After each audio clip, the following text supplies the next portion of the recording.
Affiliates. Collision coverage subject to policy terms. Not available in all states.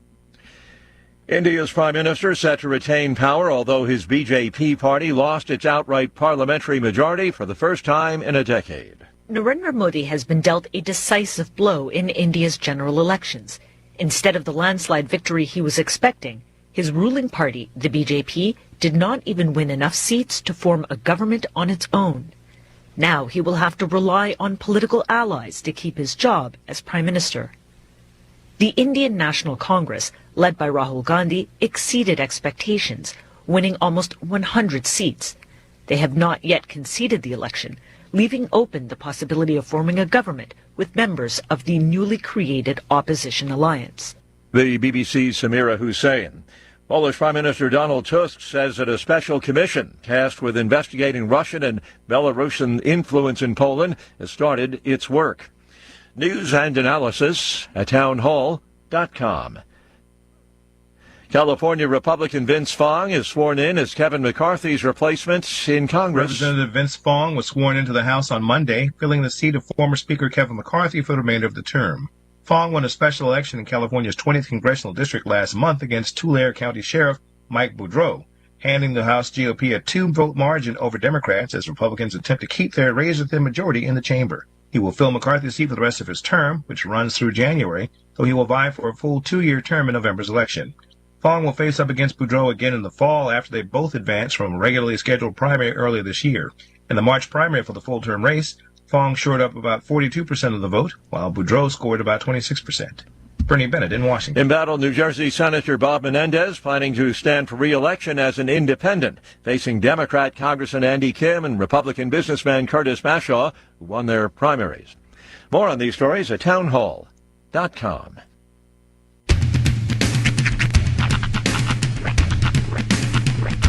What in the wide, wide world of sports is going on here? I promise you, whatever scum did this, not one man on this force will rest for 1 minute until he's behind bars. Now let's grab a bite to eat. Yeah, come on. I feel the hot wind on my shoulder and the touch of a world that is older. I hit the switch and check the number. I leave it on and then I slumber. I hear the rhythm ringing through it. Flamenco guitar and cumbia music. I hear the talking of the DJ. The travel said, what does he say? I'm on a Mexican radio. I'm on a Mexican radio. Broadcasting live from high atop the J.P. White Building in downtown Roswell, New Mexico. It's Mornings with Mike Winters on 106.5 Roswell's Talk FM. Is that what I sound like when I talk? Now, here's your host, Mike Winters. And good morning, one and all. Welcome to Mornings with Mike Winters. I am he. That would be me, Mike Winters. Happy Wednesday, everybody. And the dust settles. The dust is after indeed. Election Day. Roger that. Uh-huh. First, before we do anything else, we are pleased to report that the cat returned home. Yes. Yes. To the Shawn abode. I did have that song floating through my head most of the morning. The cat came back the very next day. And of course, I was kind of wondering, if only he could talk. I wonder where he went. I wonder what happened. I'd love to know that story. It's probably like The Hangover. Yeah, right. Just a series of pictures that'll just be, published over the next few days. Watch once and then we'll delete, never look again. It's gonna be like looking at a random picture of like a burlesque show. That's Stefan? So they're just shaking it. No, the sad thing was I ended up taking my daughter to on a date night to go watch the Garfield movie last night. How ironic. It was already pre-planned, or I probably would have picked the Imaginary Friends movie or something. But yeah, that was a tough watch. It was a great movie. It was funny, but I was probably the only one getting choked up watching the Garfield movie. This thing's got me. Yep, hit too close to home. Mm-hmm. Well, to complete your trifecta of closeness, I had lasagna for dinner last night. Nice. Well played. I actually, speaking of lasagna, there's Okay, so do you guys do like the homemade lasagna? Do you stack your own, or do you go Stouffer's? I just bought a Stouffer's. Okay. Jobber, yeah. So I recently stumbled on a line of frozen dinners Yeah. that are actually really good. Oh, okay. Like most frozen dinners are, just meh. The Gordon Ramsay line of frozen dinners, I've had the fish and chips one. those are really good. Yeah, I Like had the fish and chips one. They actually put a little effort into into the food And that was an air fryer one. Yeah. And so you just do all the chips and the fish in the fryer for about 10 minutes. And I brought it up because they have a lasagna, but Yeah. I had it was a lemon caper chicken, okay. and it was nice. And I think the same company puts out, there's like a series of those, and the packaging's all similar. Mm-hmm. There's Gordon Ramsay ones. There's Guy Fieri ones. I've seen the Fieri ones. There's There's one called Country Kitchen. It's got like this. I can't remember. There's one or two other of those celebrity chefs that they Andrew Zimmern. Yeah, the Zimmern I saw. Which the guy that did the bizarre foods for a decade, are you really wanting to dive in on his? He really has walked away from the bizarre foods stuff, and he's now more into cultural foods. Like the more newer versions of like bizarre foods in those shows, he's not really going in to show you the freaky bug that he's going to eat or whatever. He's literally going into different, and it's more just the cultural aspect. Yeah, and sometimes like he did one on New Mexico, right. He did one on he all over Asia and Europe and all that. But then he's got a lot of stateside ones, like he'll go down the bayou and talk about crawfish or how they route chicharrones and all that here. And all That's the thing. I think it became like a faux pas to say that food is bizarre because everybody has a cultural standard. I'm sorry. When you got some weird cockroach-looking thing that's the size of a rodent, that's... If the thing that you're claiming is dead on the plate in front of me will all of a sudden reanimate when you pour salt water on it. 99% of the population goes, that's bizarre. Yeah. Just notice I noticed that... Go ahead. Man, y'all really went on the lasagna, didn't you? Well, we were just talking about the Garfield. Shows where our heart is at. Yeah, it's very true. So, elections were, yes. The primary election day was last night. You may have heard some of the results here. Looking at some of the contested races and things, of course, Senate race, District 27, that was the race between Pat Boone, Greg Nibert, and Larry Marker. Pat Boone ended up winning that race. Wow. It was very close. Pat Boone had a final tally here of 2,442 votes. Nice. Greg Nibert in second place with 2,345 votes. Wow. And Larry Marker with 870. So that actually sounds like a really decent turnout. That was a close race. Well, I'll get to turnout here in a minute. All right. In another contested race in the state Senate, District 32, that was Candy Spence Ezell and Chad Hamill. Candy Spence Ezell won that race 1,950 votes to 1,404 votes total there. Let's see. In another District 42 Senate race, that was the Larry Scott and Steve McCutcheon. That was at Eddy County.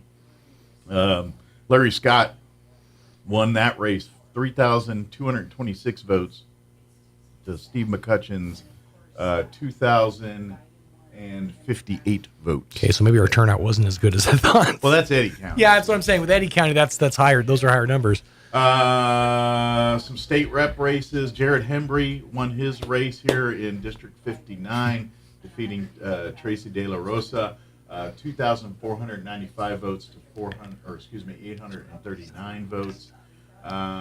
Let's see. Looking at some county commission contested races. In District 2, Chaves County Commission, Cliff Wade won his race against Charles Waltrip by a number of 785 to 208 votes.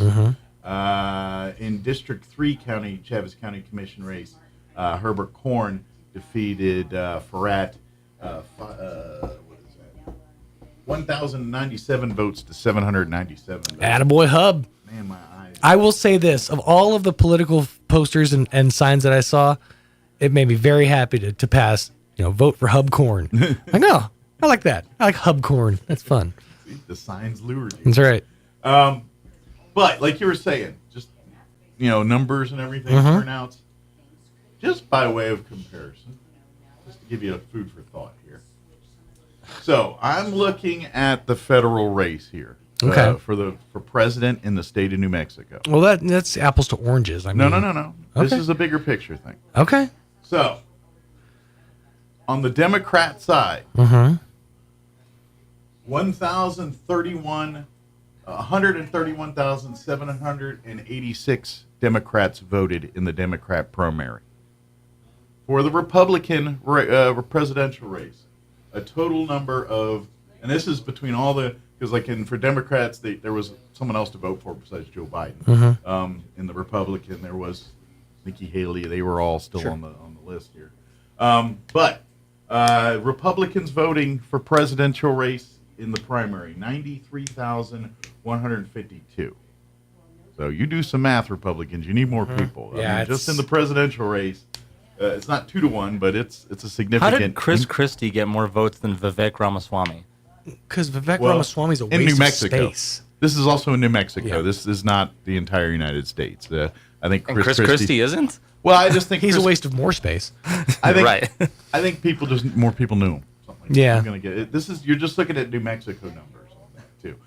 Just another gee whiz curiosity here. Looking at some of your single. Well, most of them live up north. Okay. Let me keep going. Now, granted, our congressional districts have been redistricted, not gerrymandered. Let's just Sure. In the U.S.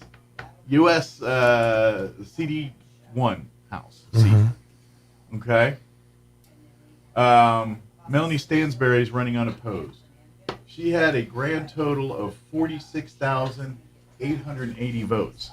In the Republican side, they had a contested race for District 1 between Steve Jones and Louis Sanchez. Steve Jones won 16,835 to 15,919, but 32,754 total Republicans voted in that CDC. So 46,000 to 32. You do that math. District 2, Gabe Vasquez, currently the incumbent. He got 29,487 votes in this primary, for the Democrats.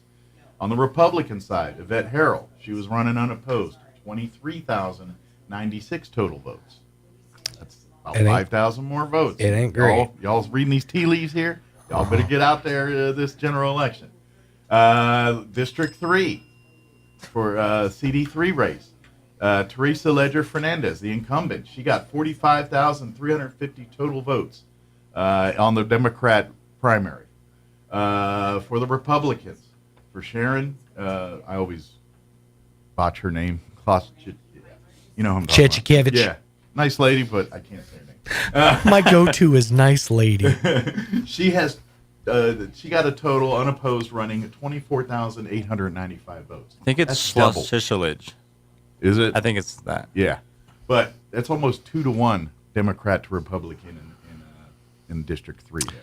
So what we're saying is, get up, get out, and vote. So yes, some people that you picked next year or did This not year. get elected yesterday or got elected last night. We hit this general. Y'all, there's work to be done if you want your people in there. So it's not over yet. Just saying. So just wanted to throw that out there. And I don't know. To me, those numbers still seem low for the importance of what's going on. They seem low. And we had roughly 200,000 people vote. They seem low when compared to presidential race numbers. But what you were doing was comparing Democrat to Republican. So I see that. But you're going to get less people showing up at a primary or, than like a federal election. Well, that being said, upwards of 5,000 to 6,000 people turning out. That's decent for a primary election. Seems low it's New Mexico, for numbers. too. Yeah. Basically, you look at the primary yesterday between who voted for president in the Democrat primary and who voted for president in the Republican primary. It's slightly over 200,000 people in the entire state of New Mexico. See, what you should have done. Anybody out there now, feel free to take this idea next campaign and run with this. All you, political campaign managers who, obviously they run a tight ship. They do a great job. Yeah. Rolls eyes. Anyways, if you guys want an idea, try this. Next time somebody's running, let's just say Jack Johnson, okay? Take a poster and vote Jack Johnson for state senate, and then this is for their opponent. and then put the day after Election Day. Then pepper the town with those bad boys. See who turns out the first Wednesday. It's kind of reminded me of what was that Eddie Murphy movie? He was a Congress because his last name was Jefferson. The guy that was before him was Thomas Jefferson, and the guy died. He got in on the other guy's vote. It's an Eddie Murphy movie in the 90s. Kind of reminds me of what you're talking about. just run a dirty campaign and put your opponent's name on our posters, but with a day after Election Day. Yeah. See you can fool. Now you're trying to remember the name of that stupid Eddie Murphy movie. It was stupid, but I kind of liked it. Let me give you the rundown for today's show. We do have a full slate for you. Here in just a few minutes, we're going to have the folks from the Roswell Chamber of Commerce join us. I believe Andrea and Gary are both here, so we'll get an update from them. Either that or Andrea's talking to herself. In the 8 o'clock hour, about 8:15, we're going to have Lauren Dickinson join us with the Roswell Refuge, get an update what they've got going. Of course, they had that 70s dance not too long ago. They also have been doing they've got a Blackstone grill. Yes. That they're having a drawing for to raise some money for the refuge. So we'll get an update from Lauren on that. And then we're going to replay an interview in the 9 o'clock hour. Doug Weiser with the Walker Aviation Museum joined us. Had a great conversation with him yesterday.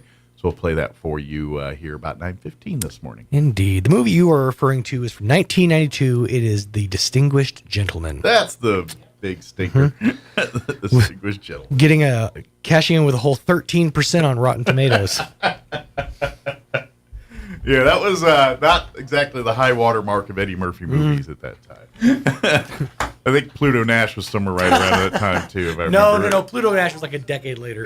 Was it that late? Yeah. Pluto Nash, Norbit, that one where he was like the robot. Those all came out at like the exact same time. Yeah, Dave. Those came out within like 5 years of each other. It was a rough time to be Eddie Murphy. Yeah, he was probably still doing Nutty Professors around the 92 time. DreamWorks saved that man's life. Yeah, casting him as Donkey in Shrek gave him some semblance of relevance again to where he's like, oh, I can be a family actor now. There you go. He got to ditch the purple leather suit for the stand-up.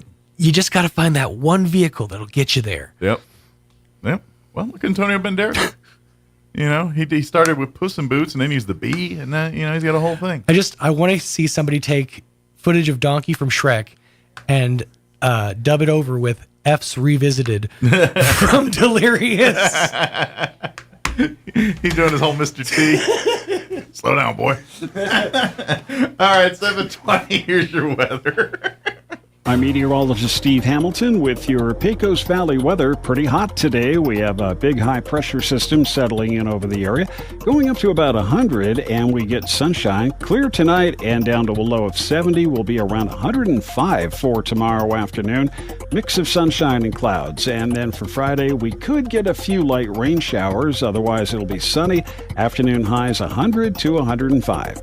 I'm meteorologist Steve Hamilton, and that's your latest forecast. Thank you, Steve. Currently 72 degrees here in Roswell. Humidity is at 68% with winds out of the north at 7 miles per hour. We do have, that's tomorrow, so we'll get to tomorrow. But first, sunny and hot today, highs near 100. Winds will be out of the north 5 to 10 miles per hour.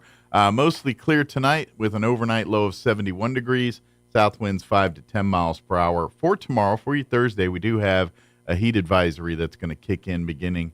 It says at 1 in the afternoon. That's a weird time, but usually it's like 11 in the morning, but 1 p.m. Till 7 p.m. tomorrow. Sunny with a high of 104 tomorrow. Winds will be out of the south, 5 to 10 miles per hour. Tomorrow night, they're saying there's a chance. 20% chance of showers and thunderstorms before midnight. Mostly cloudy. Overnight low of 75 degrees. South winds 10 to 15 miles per hour. Friday, partly cloudy, high of 103, south winds 10 to 15.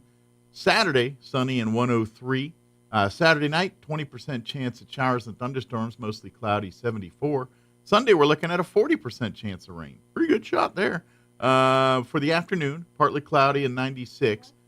50% chance of rain Sunday night, mostly cloudy, overnight low of 68. Monday, when you head back to work and school, there's a 20% chance, not school, unless you got in trouble or something. 20% chance of rain on Monday, partly cloudy, 90 for a high. 90? Yeah, 90s for a high on Monday. You almost need a sweater. And then Tuesday, mostly sunny, 91 there. So that's what we're looking at. But got to get through the hotness that is the next few days. All right, 7:23. We got a 2-minute break. Imagine that. It's only 2 minutes. No more political ads, at least for a few minutes. And so quick 2-minute break, and then we'll talk with Andrea and Gary from the Roswell Chamber of Commerce. Don't go away. Cavern Fest returns to downtown Carlsbad on Friday, June 7th and Saturday, June 8th. This free family-friendly street festival has fun for the entire family to enjoy, from live music, activities, food trucks, vendors, and so much more. Visit our event website, www.cavernfest.com, for more details. Thank you to our sponsors, Chevron, XTO, ConocoPhillips, C&B Bank, and many more. Paid for by the City of Carlsbad Lodgers Tax. She's like Texas, and she likes me. Check out some of the bargains you'll find this week at your local Farmers Country Market. Select varieties of General Mills breakfast cereals are 2 for $6, and select gallons of Food Club milk are $2.98 each. In produce, 6-ounce packages of blueberries, blackberries, or raspberries are 2 for $5, and garden fresh cantaloupe are 99 cents each. In the meat department, family packs of sirloin cut pork chops are $2.89 a pound, and family packs of fryer thighs or drumsticks are 79 cents a pound. These are just some of the savings you'll find this week at your local Farmers Country Market. Hi, this is Jim Gill from Roswell Seed Company, here to announce that our geraniums are ready. So now the great debate begins. Are they pink or are they raspberry sorbet? Are they orange or are they Caribbean coral? Well, whatever you call them, they're the prettiest geraniums anywhere.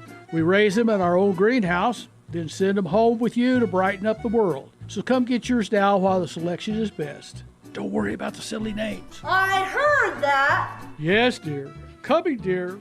Right away, dear. Of course, you're right. Strong women need strong partners to help them lead their healthiest lives.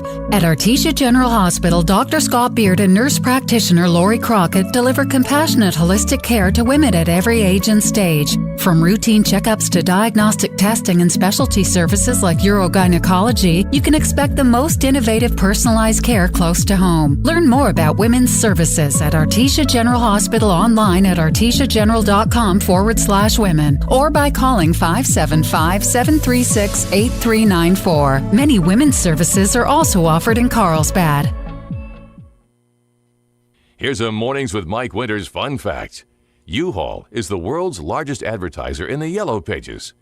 Too bad millennials don't know what the Yellow Pages are. Here's Mike Winters. And good morning. It is 7:25, and joining us in studio this morning from the Roswell Chamber of Commerce, of course, Andrew Moore and Gary Thrine back with us. Good morning, guys. Good morning. Morning. How's everybody doing today? It's good. So far, there's no wind this morning. The last few mornings I've woke up and it's been a little windy. Yeah. So far, we're doing pretty good. It was overcast, or I don't know, cloudy maybe. I don't know if overcast is the right term. But yeah, it was kind of cloudy yesterday, so it's kind of cooler, but less wind. Ish. You're right. Yeah. I always say Cool-ish. optimistically fantastic because it's a great day to be alive and be American. There you go. Absolutely. There we go. So, but of course, for folks who don't know, Roswell Chamber, if you're a small business that does business, or any business, really, I say small business, any business that does business in Chaves County, Chamber of Commerce is that networking for that. For Absolutely. folks, for businesses, the community, and everyone as a resource for, helping to foster and support things that come to this town, and then, help create some new things too. As well. Absolutely. So. We've been busy at the chamber the first quarter of 2024, and Gary Thrine's been with us since November, so he has been hustling. We've had, I think I was counting yesterday, about 30 new members since January. And just in the month of May, we brought in Sarah's Mediterranean Cafe and Grill. If you haven't tried them, they're up on North Main. Shawarma. Oh, my gosh. My favorite thing there, and I didn't know I liked it till I tried it there. Yes. Baba ganoush. Oh, my gosh, right? Have you had that? No, I haven't had that yet, but it was the chicken. Which chicken dish was it? The chicken skewer, the chicken dish. Yeah, the chicken kebab. Yes. Right. Deal. The so baba ganoush. Do you like hummus? Like you have hummus. So basically, baba ganoush is hummus, but instead of using chickpea, they use eggplant. Okay. And so they use their homemade pita bread, and they give you that, and they give you this hummus like with the chick plant, baba ganoush, and it's a sweeter. Right. So it's got that consistency like hummus, but it's sweeter. Yes. And, oh, man. And that salad is just to die for. Yes. That comes with the meal. So they came in on May, in May, and so go check them out if you haven't. Dreams Dispensary became a new member. They're located at 2303 North Main. Yeah. River Flooring is a new member. They're located at 205 North Virginia, and we just had a ribbon cutting for them and grand opening, and so it like was, last week or so they had a grand opening. Mm-hmm. Yeah. Excellent. So if you got flooring needs, and I think they do it all hardwood, and they've got hardwood, tile. Yeah. They're awesome. If you put it on a floor, they got it. So. Absolutely. They're a great family-owned local business. They're, like I said, over there off of Virginia. The Brave Company, Jessica, formerly Burson, former Miss New Mexico. She's probably going to laugh when I say that. But I remember her when she was Miss New Mexico, when my kids were little. I do kind of remember, I don't want to give dates, but I feel like around 10 years ago. Maybe about that. Because it was when my kids were little. I have such a bad concept of time. And she was so sweet and kind. And she's still sweet, kind, and caring. I feel Jessica's like I remember awesome. interviewing on the radio and all that stuff. Yes. Around then. She was, 17, 18? Something whatever. like that. Yeah, exactly. Yeah. So she has built her own freestanding building off of Atkinson. 1905 North Atkinson. She used to be over here across the street from Martin's Cafe next to Law Ground Victoria. I know what you're talking about. But now she has moved to a huge brand new building.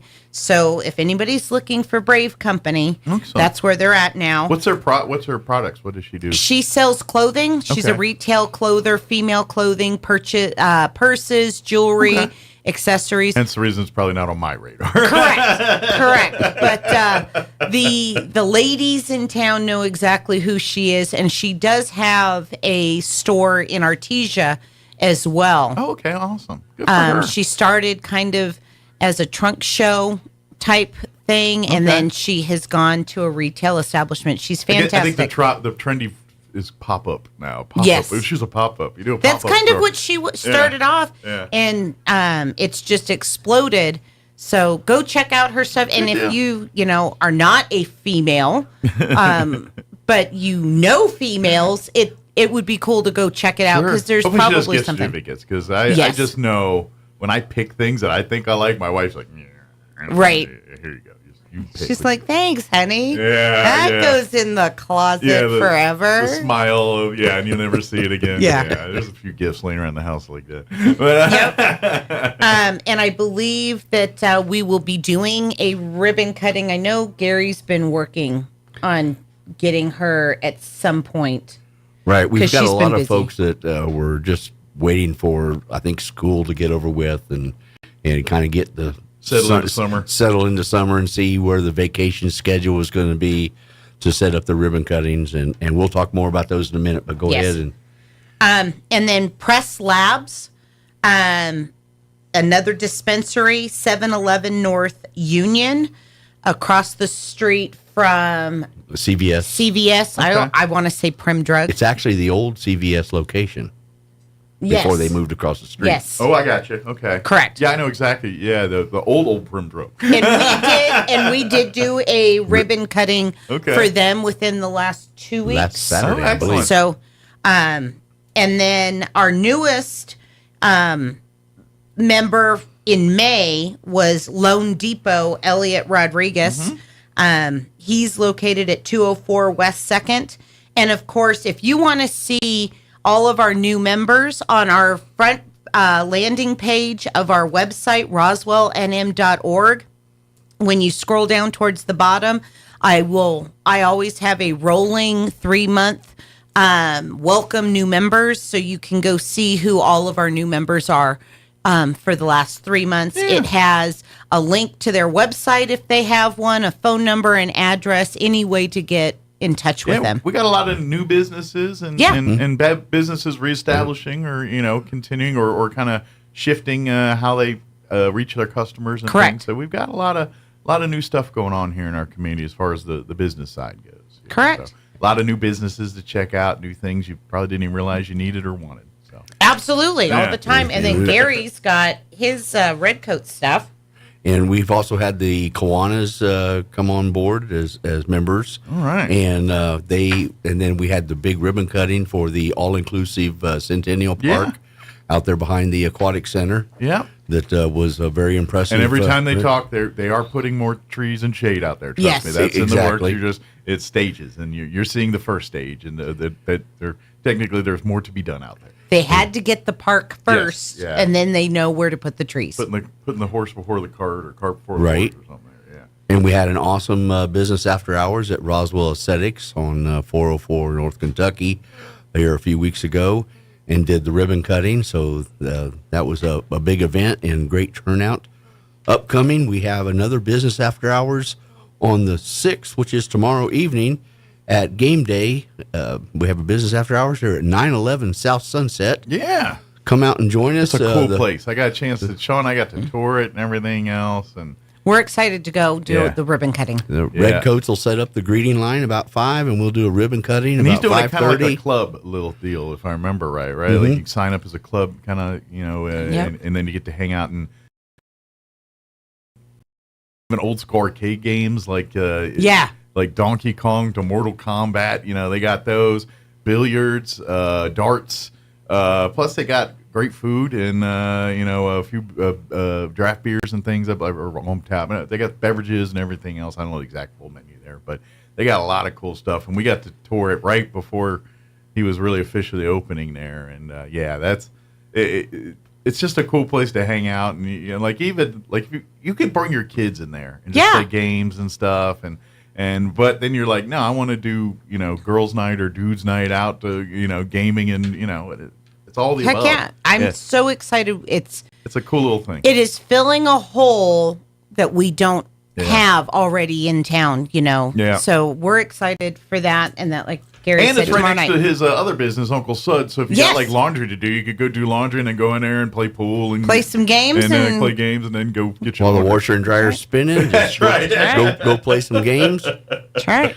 And then we have another ribbon cutting coming up on the 22nd at the Spring River Zoo. It's the Garden Club Pollinator Party. Oh, great. Yes. And so that's at 11 a.m. and that's at 1306 East College. So everybody knows where the zoo is, but just in case you don't, that's where it is. Come on we'll down. be out there. And like I said, we've got a lot of folks that have come on board that haven't scheduled their ribbon cuttings yet, that are planning on get on the stick, get on the calendar and do ribbon cutting. So, and I know the city's been doing a lot out at the zoo, adding and doing some things out there. So this is kind of part of all that too. Is some of the renovations or work. Yeah, they just did their grand reopening of the tunnel and the train. Unfortunately, we were not able to get there. We were notified at the last minute.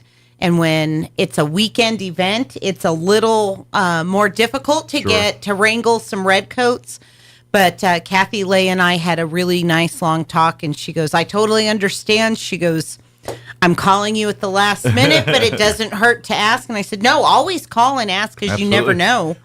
And by the way, real quick, since you mentioned Kathy Lay, if you're your organization looking for volunteer work and things like that, call her offices, the Keep Roswell Beautiful offices. That's kind of her main area. Correct.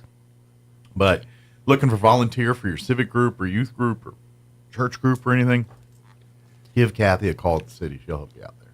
And we also did a ribbon cutting out at the Farmer South Plaza. I'm not sure what the name of that plaza is. Is that Hobbs Plaza? But anyway, on Hobbs Street, the La Familia Medical Eastern New Mexico Medical Center reopened La Familia, and we did a ribbon cutting and dedicated that, and so that'll be very convenient for a lot of people. Great for the south side of town. Yes, absolutely. Because when the kids with the sniffles in the morning, and you're like, I don't drive. They got a place convenient for them. Yeah, they've remodeled in there, so if you want to see what it looks like, go check it out. They've got to me, he's a new doctor, because I remember when Flurry was down there, and we'd go see her at La Familia. But they've got new faces, and like I said, new to me because I'm not used to him being in that particular location. But he's been with the hospital for quite a few years. Not new to doctoring and stuff. Correct. He's not new to the position. Yes, he's new to that location. And it was fantastic. And all of our ribbon cuttings and business after hours that we've had in May have been packed. Great. I mean, there was standing room only at Roswell Aesthetics over off of Kentucky. So once That's again, aesthetically pleasing. Yes, absolutely. After we had rain all day long. Yeah. So that really was and we great. still had standing room only. They provide massages. They do Botox. Okay. They've got skin rejuvenation skin rejuvenation.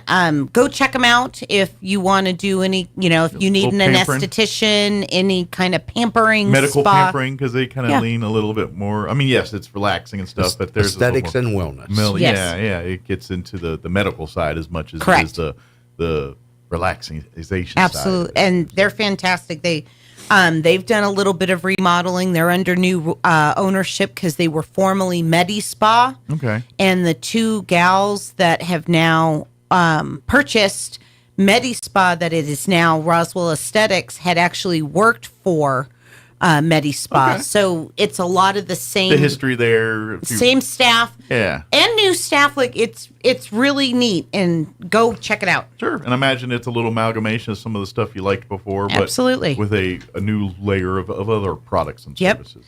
And of course, since it's the summer, we've been getting phone calls about UFO Festival because that's coming up June 5th through 7th. Oh my goodness! Like in a month, I am shocked at how fast this year is going. Yeah. Already. So go check. Did I say June? I meant July. Yeah, I guess July. June, July. If it was June, It'd we'd right be now, done. today. We'd be done. Starting today. Yeah, actually.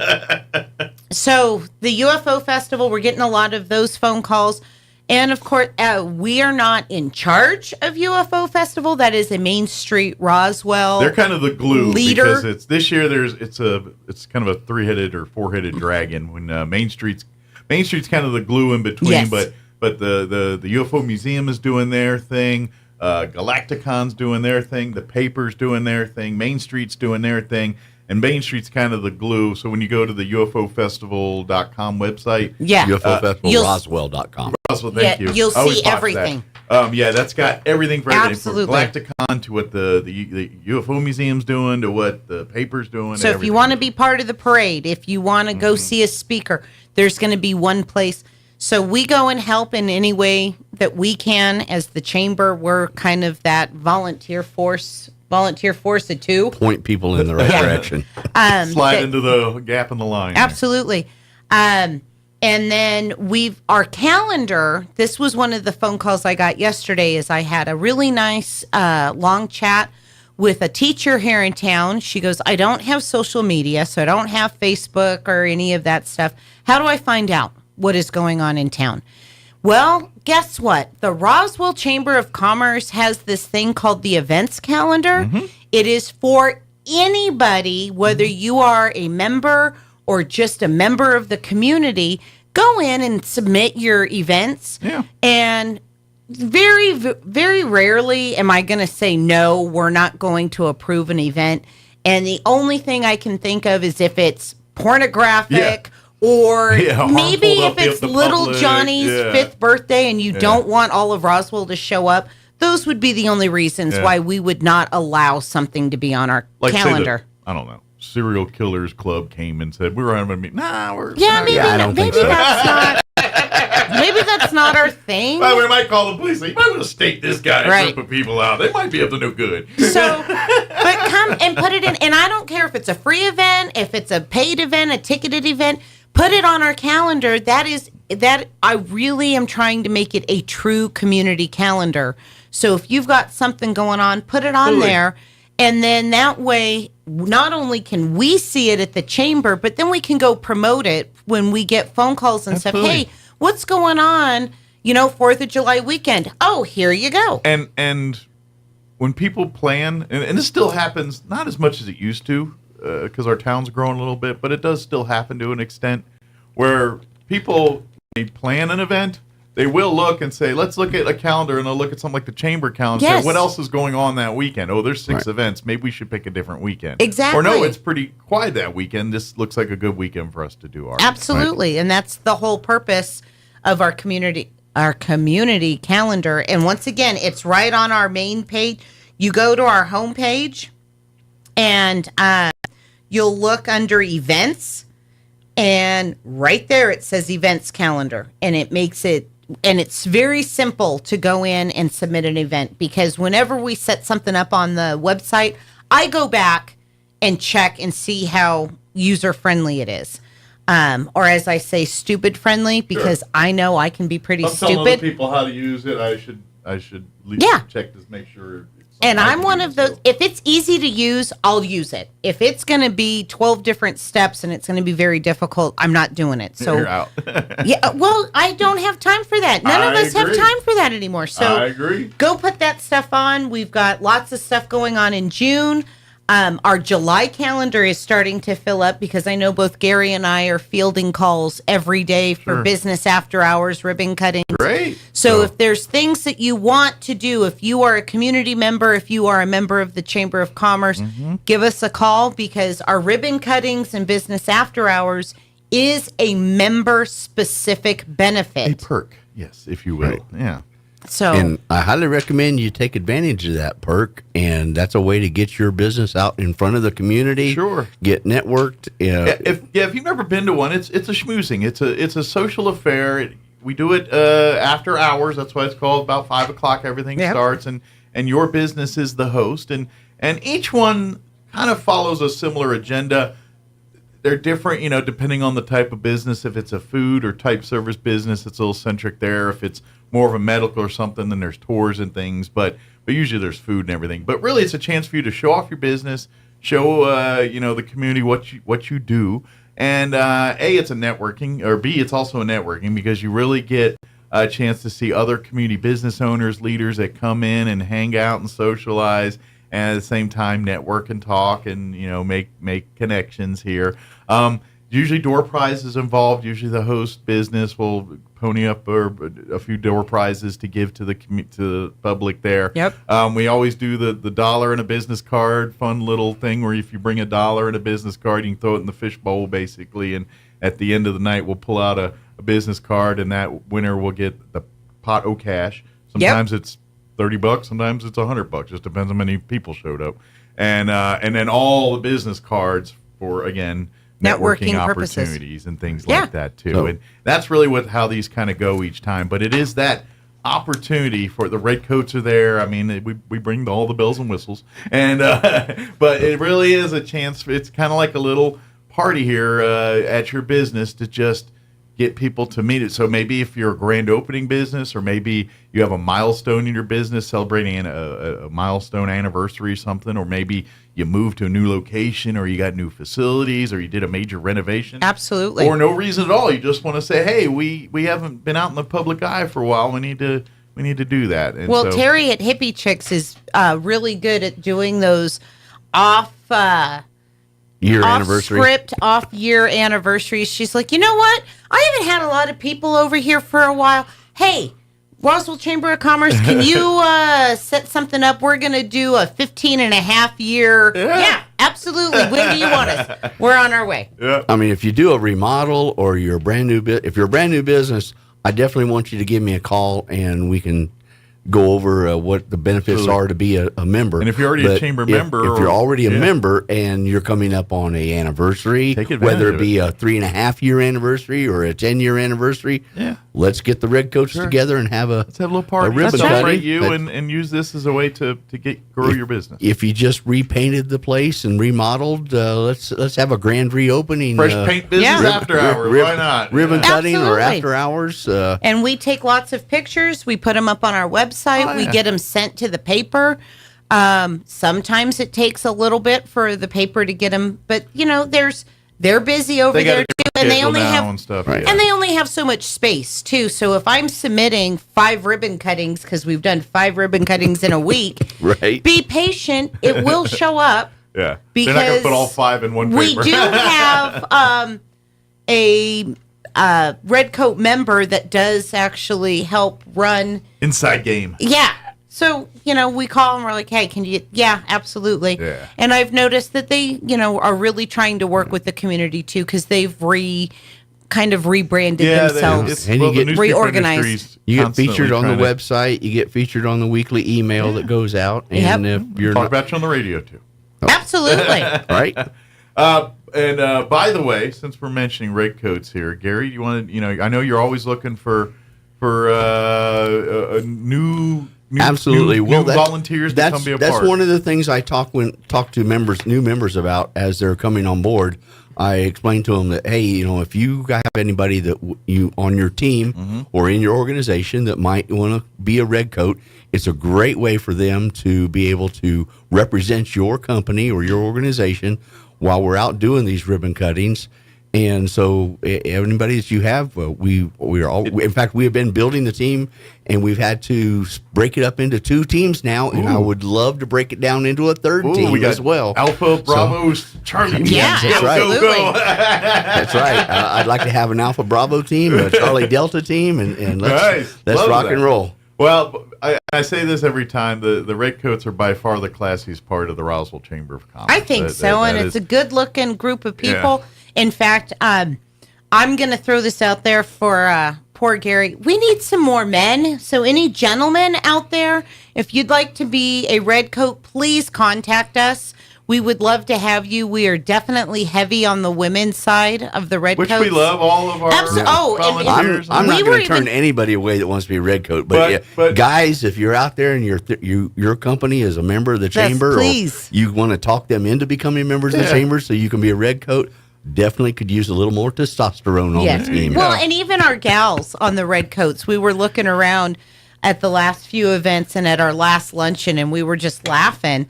And all the ladies were even saying, we need some guys on our team. Like, we need some more guys. Fellas, looking to mingle and meet some ladies? That's right. There's a bunch of Redcoats that are just looking to... And they're fun. Every single one of our Redcoats are so much fun, and together they make the organization just that much better. Absolutely. Yeah, it's really a lot of fun, and you are our basically face of the chamber, and there's such a history and reputation there that people that have lived here any kind of time, they see a bunch of people in the Redcoats. Oh, it's a chamber event. Something's going on over there. Oh, yeah. They see what's going, it's like, and a lot of them go, oh my gosh, yeah. I remember I was a Redcoat back when. I had that just yesterday. I was at a luncheon, and I had a gentleman say, I used to be a Redcoat a long time ago. And I went, well, why don't you come back? Because why don't we do some generations? Maybe there's some grandparents that were Redcoats. Maybe it's time for your kids or grandkids to step up to be and it's Redcoats. Not a huge commitment. Most of our events are 20-30 minutes, because Gary runs a tight ship. This is where I need Gary in my life for ribbon cuttings. If it was left to me, it would be a lot of just cats everywhere. Gary is very good at herding those cats and saying, okay, you guys said we were going to do a ribbon cutting at noon. It is 11:59. Get in line. Here's how it's going to happen. The train conductor here. Y'all think she's kidding, but it's right. No, he does. He's like, we got to go. That every time. But they go off without a hitch, and they turn out. Well, y'all see the pictures, so they turn out professionally done. Yeah. And I do try and respect my Redcoats' time, because they do take time off from work to come do these events. Sure. So I do try and get the ribbon cutting at the beginning of the event instead of the end of the event. Sure. That way they can go back and that's why we need more people to sign up to be Redcoats, because like you said, we have events and we not everybody's available, so that we need like Alpha team, Bravo team, Charlie team. That way they can. Or that way, if we have more than one event a day, God forbid, we have 2 events at one time, then we can. And that's been known to happen. Absolutely, and not necessarily at the same time, but there have been times we've got events, one in the morning, one in the afternoon, and you can't commit to both. Exactly. Well, then come to one or the other. Our largest commitment. We've done them one before lunch and one after lunch too. So our largest commitment is business after hours, and that's an hour and a half that we ask. Yeah, the rest of the time it's usually in and out, an hour, a half hour, whatever. It's just how long people meander and mingle and hang out. And we don't have these events every day. So being a redcoat does not mean that you're going to be every day at one of these events. Times a month. It's And like you said, if we get more, then right. As we build up the redcoats, we can diversify and say, okay, well, you Alpha and Bravo team, you go to this event, and Charlie Delta team, you go to that event. Yep. Like, I'm only available for, for this, or I'm only available for this. Well, great, we got so yeah. Yep. And we try not to have. Well, we're pretty good at not having any events on Sundays because we understand.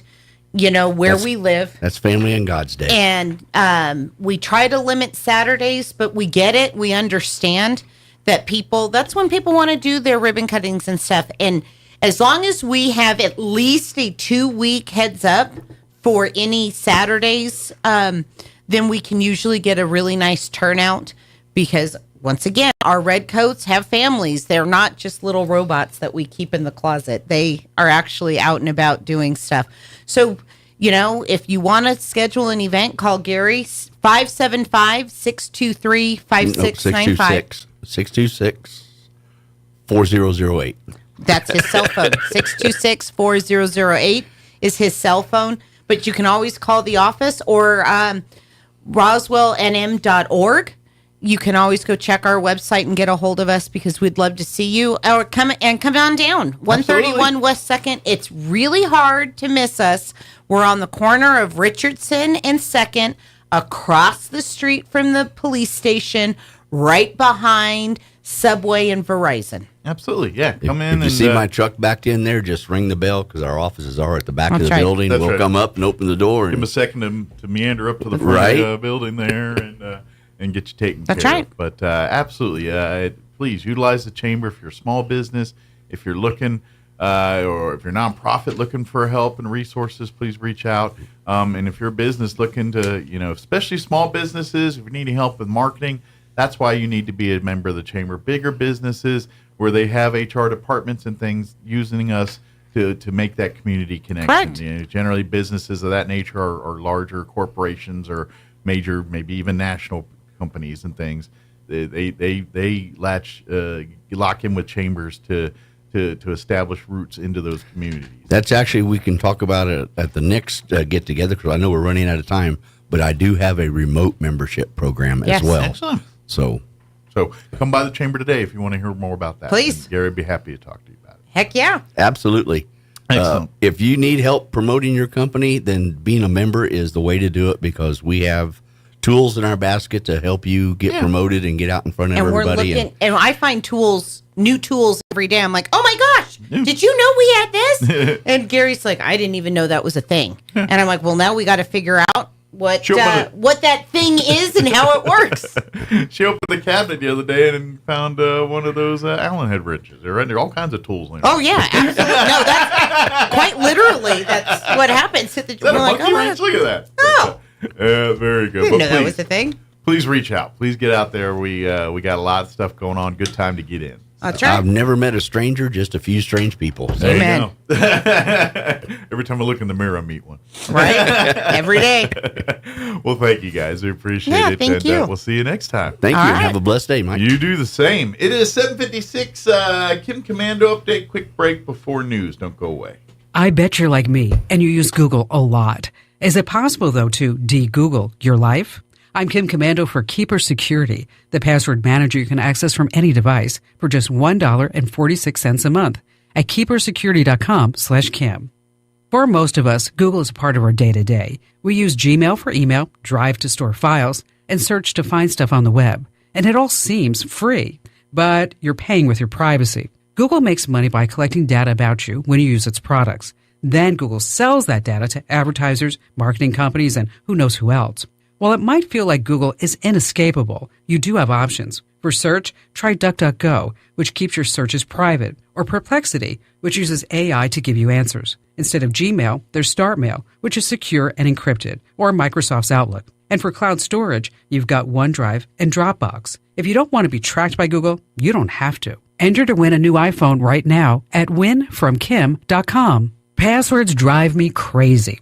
Don't you hate coming up with all those account passwords that need an uppercase letter, a lowercase letter, a number, a symbol, and then it needs to be 12 to 18 characters? What a nightmare. Well, end those days forever. With Keeper Security, you can easily create, store, and track your account usernames and passwords. You can share them with family, friends, and colleagues without compromising on security. They'll even alert you if your password is on the dark web and needs to be changed ASAP. All that peace of mind and no more password frustrations for only $17.50 the first year. Let me tell you, that's a win. Go to keepersecurity.com/Kim for this amazing deal. They have over 275,000 five-star reviews, and that many people can't be wrong. Go to keepersecurity.com/Kim right now. Just $17.50 for the first year. It's the password manager I use and I recommend. That's keepersecurity.com/Kim. In a time where humans and technology collide, ineffective technology plagues our businesses, schools, and healthcare environments. DSI Document Solutions has emerged as New Mexico's safeguard from the pains of slowed productivity, providing our nation's top business tech. In a time where humans and technology collide, ineffective technology plagues our businesses, schools, and healthcare environments. DSI Document Solutions has emerged as New Mexico's safeguard from the pains of slowed productivity, providing our nation's top business technology, workflow strategies, and support. DSI is here to boost your productivity and reduce your costs. Get ready for success. Visit our new website at dsinm.com.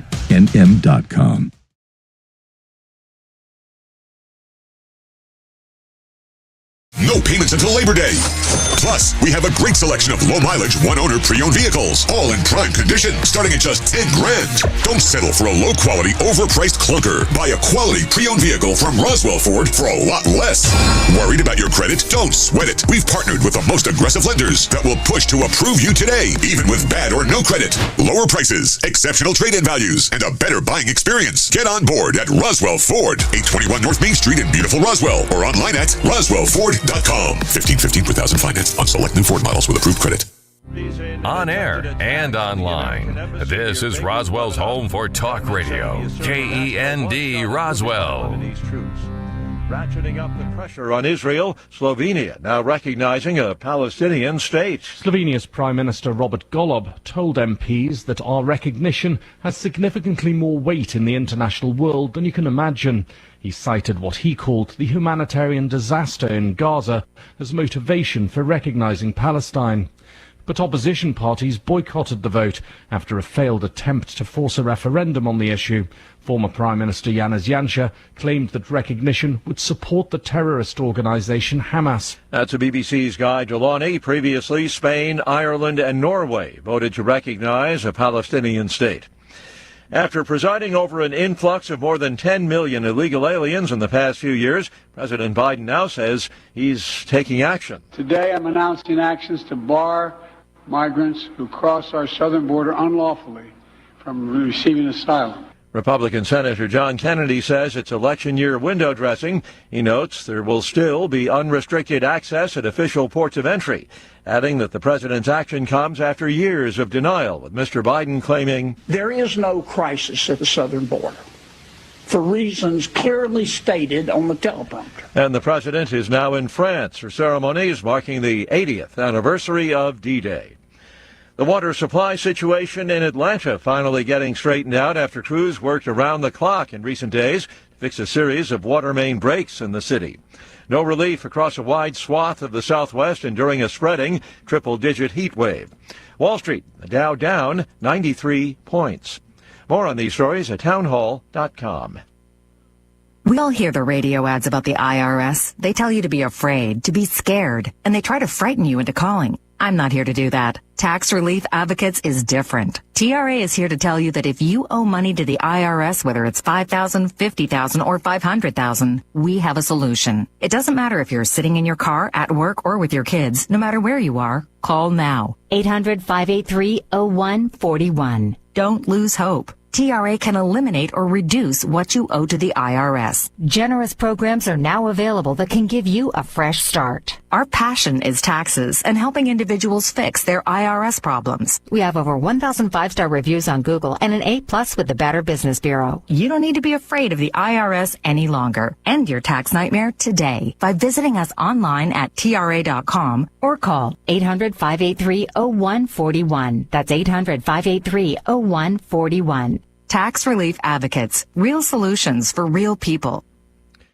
Here's an important message from the Diabetes Solution Center. Do you like pricking your fingers to test your blood sugar levels? No one does, but it's important to maintain your health. And now, by wearing a small remote device called a continuous glucose monitor, or CGM, you don't need to prick your fingers anymore. It's easy to use and helps you make more accurate diabetes treatment decisions. If you are testing your blood sugar 3 or more times daily, injecting insulin, or using an insulin pump, call the Diabetes Solution Center right now. And if you have Medicare or most major insurance coverage, you may be able to get a new CGM at little to no out-of-pocket cost. Shipping is free, and we'll even bill your insurance company for you. If you are testing your blood sugar 3 or more times daily, injecting insulin, or using an insulin pump, call the Diabetes Solution Center right now to learn how to end the painful finger sticks and get your own continuous glucose monitor, or CGM, at little to no out-of-pocket cost. Well, apparently a lot of us are not ready to give up the good old internal combustion engine. 40% of U.S. adults who answered the poll by the Associated Press, the Nork Center for Public Affairs Research, and the Energy Policy Institute at the University of Chicago say they would be at least somewhat likely to buy an electric vehicle the next time they buy a car. 46% said they're not too likely or not at all likely to buy one. The Environmental Protection Agency requires that about 56% of all new vehicle sales be electric by 2032, along with at least 13% plug-in hybrids or other partially electric cars. Donna Warder, Washington. Witness testimony continuing today in Hunter Biden's federal firearms trial. Prosecutors have spent hours showing jurors evidence of Biden's drug problem, but they say addiction, no excuse for his lying on a federal form in order to buy a gun. More on these stories at townhall.com.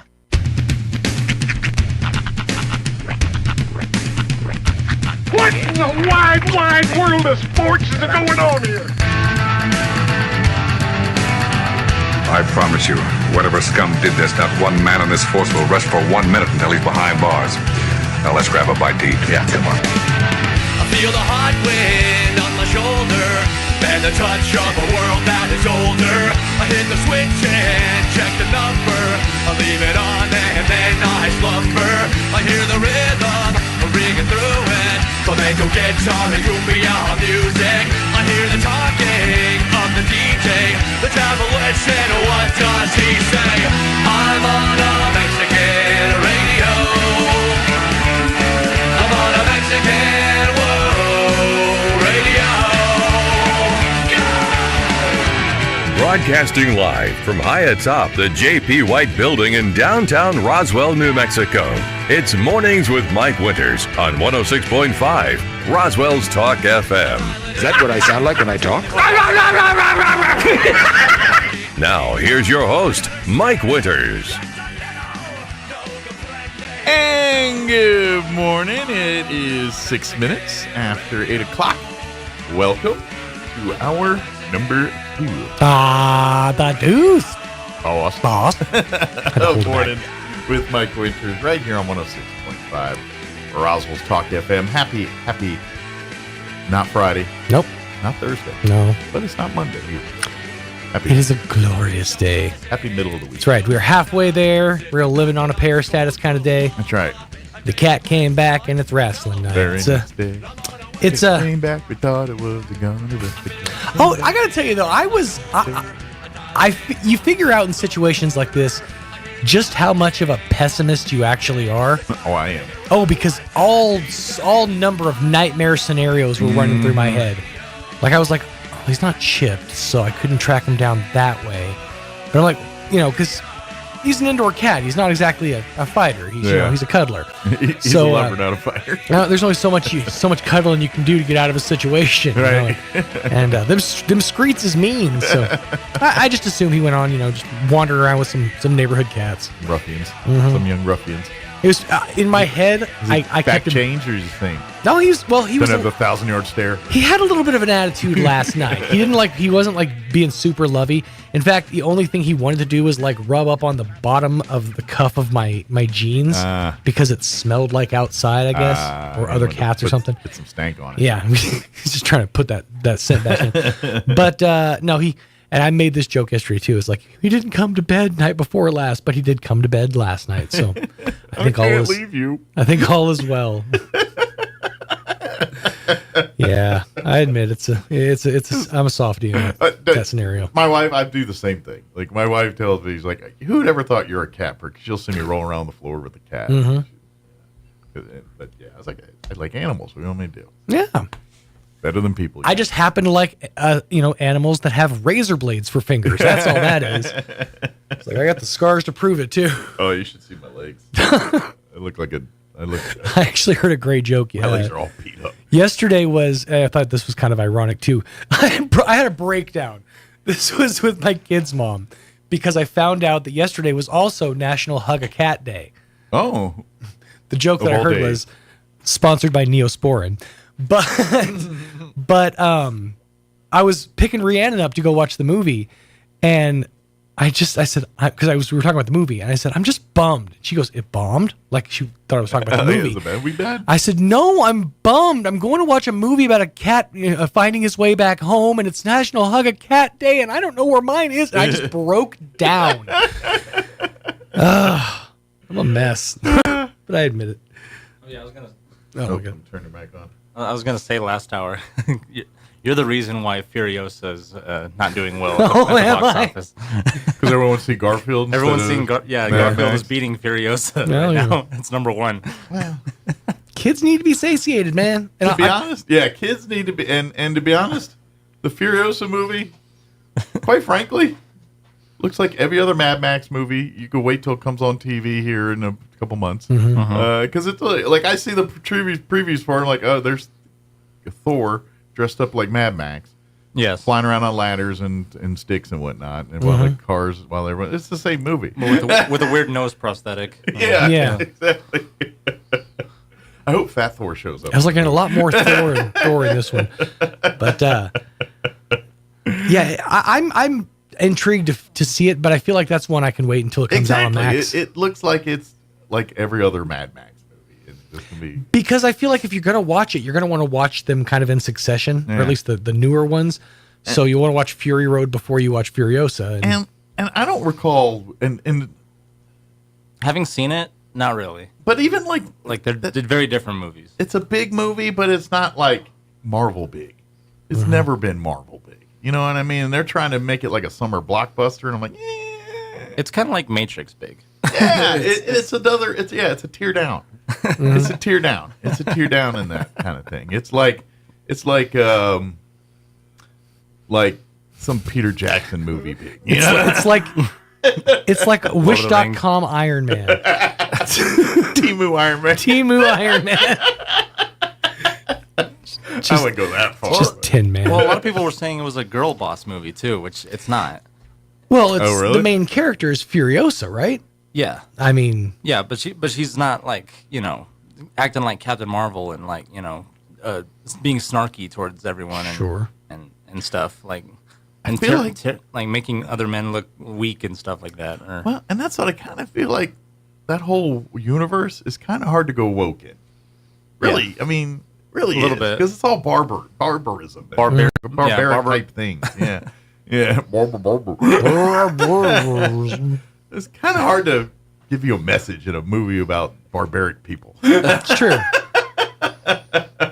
Well, plus there's a guy in there who both looks, acts, and sounds like Max. Well, it is called Mad Max. I mean, they got to reference it in some form or fashion.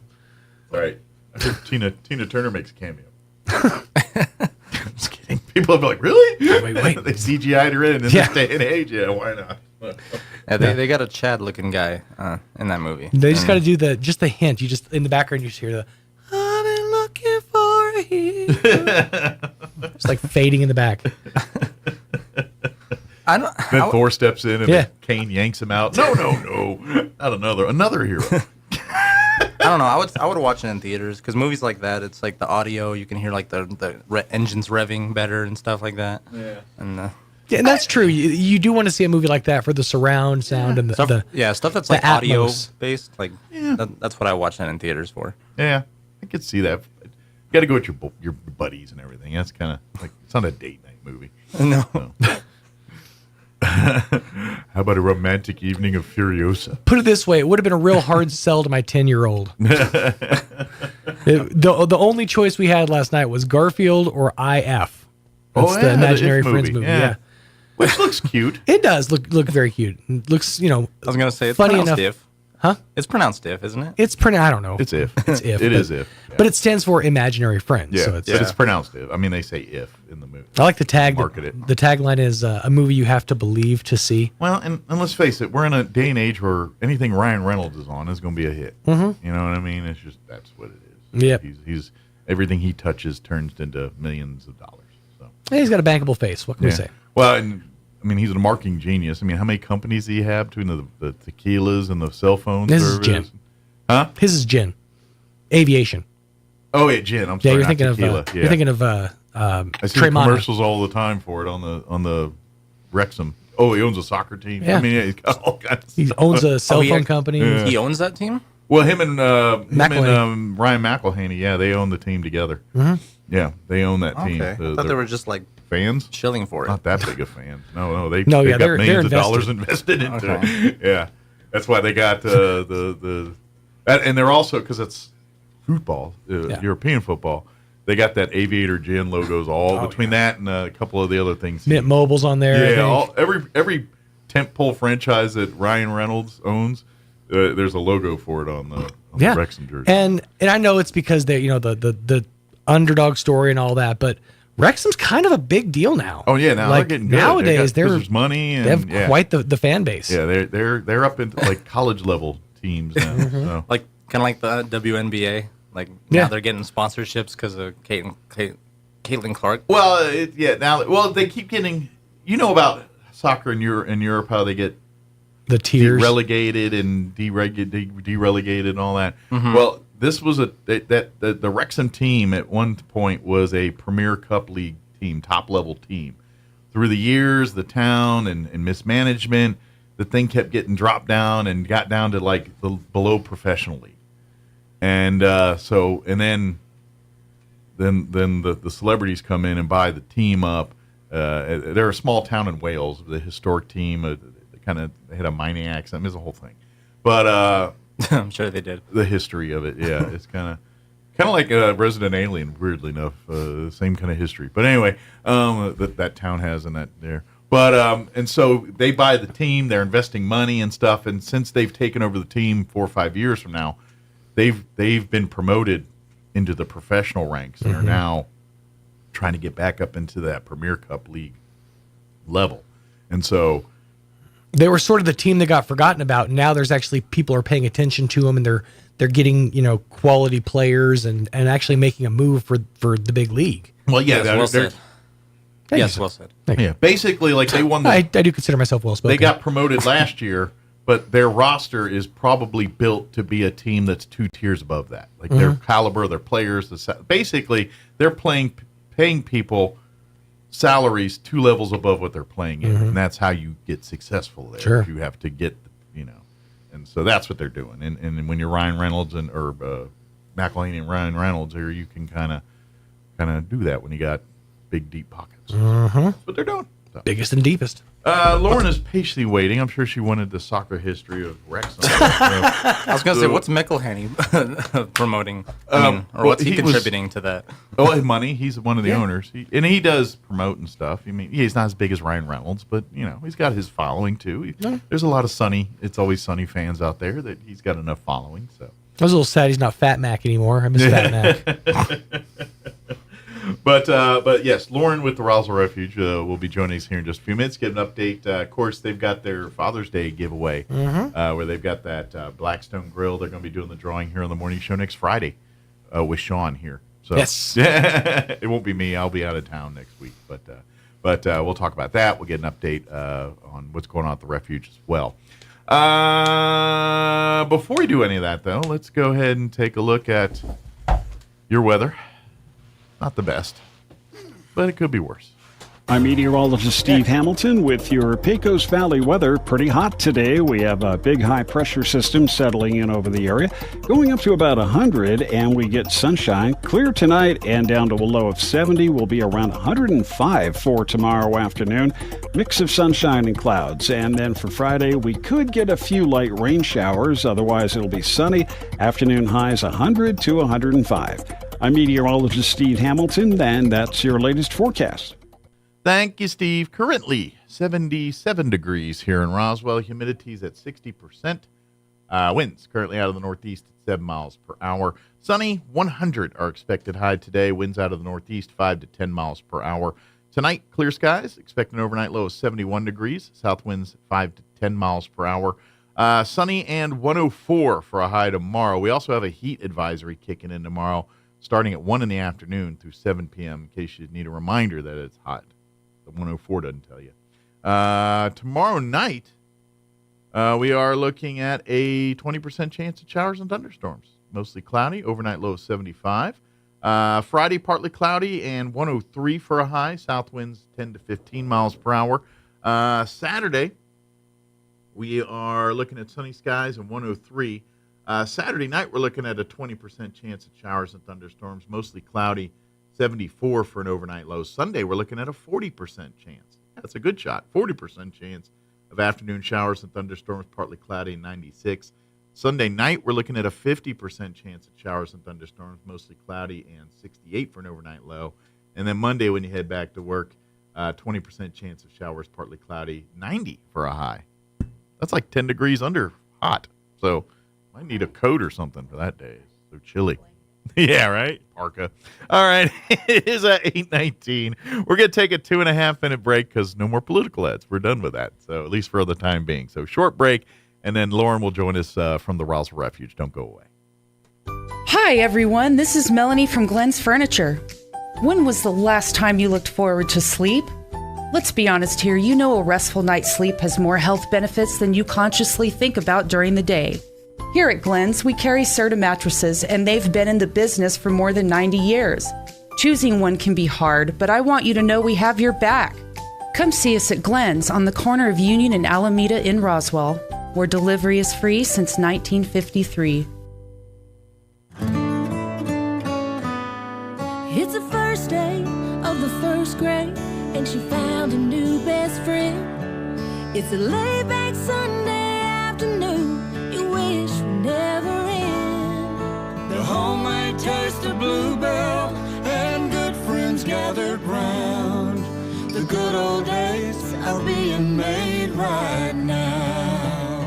Grab a frosty mug and try the newest flavor from Bluebell, A&W Root Beer Float Ice Cream. A creamy vanilla-flavored ice cream swirled together with an A&W Root Beer flavored sherbet. A new way to enjoy your favorite root beer float. The good old days are being made right now. The good old days are being made right now. Look for Bluebell ice cream at Walgreens stores and Smokey's Country Market in Capitan. You received a social media message or text from an unknown number. They started a conversation with you, and over time, they earn your trust. Then, they encourage you to invest online or buy cryptocurrency. And when you do, they disappear, along with your money. But it can be avoided.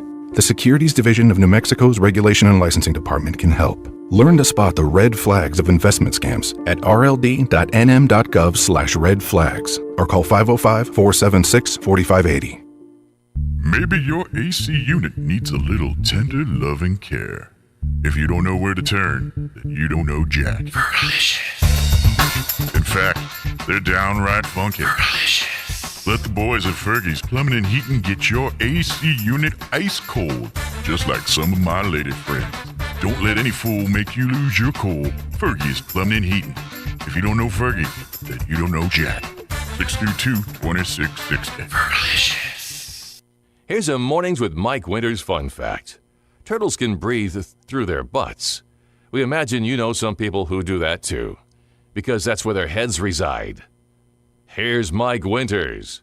And good morning. It is 22 minutes after 8 o'clock, and joining us in the studio this morning from the Roswell Refuge, Lauren Dickinson back with us. Good morning. How are you today? I'm good. How are you? Good. Everybody wants cheap airfare, but where do you find it? You call low cost. Never been on your radar. The Roswell Refuge is kind of, I would say, officially Chavez County's home for helping victims of domestic violence. They are. The only one. They help, and to be honest, it's kind of it's all things domestic violence. You know, They have the home for victims if they're ready to break away from their situation to reestablish life, to get a new foundation, to get on track. The refuge is there for them too, but you also work with offenders too. You have counseling and various other services for offenders, and if you do voluntarily, a lot of it's free of charge. A lot of it's just it helps you out. I mean, not everyone comes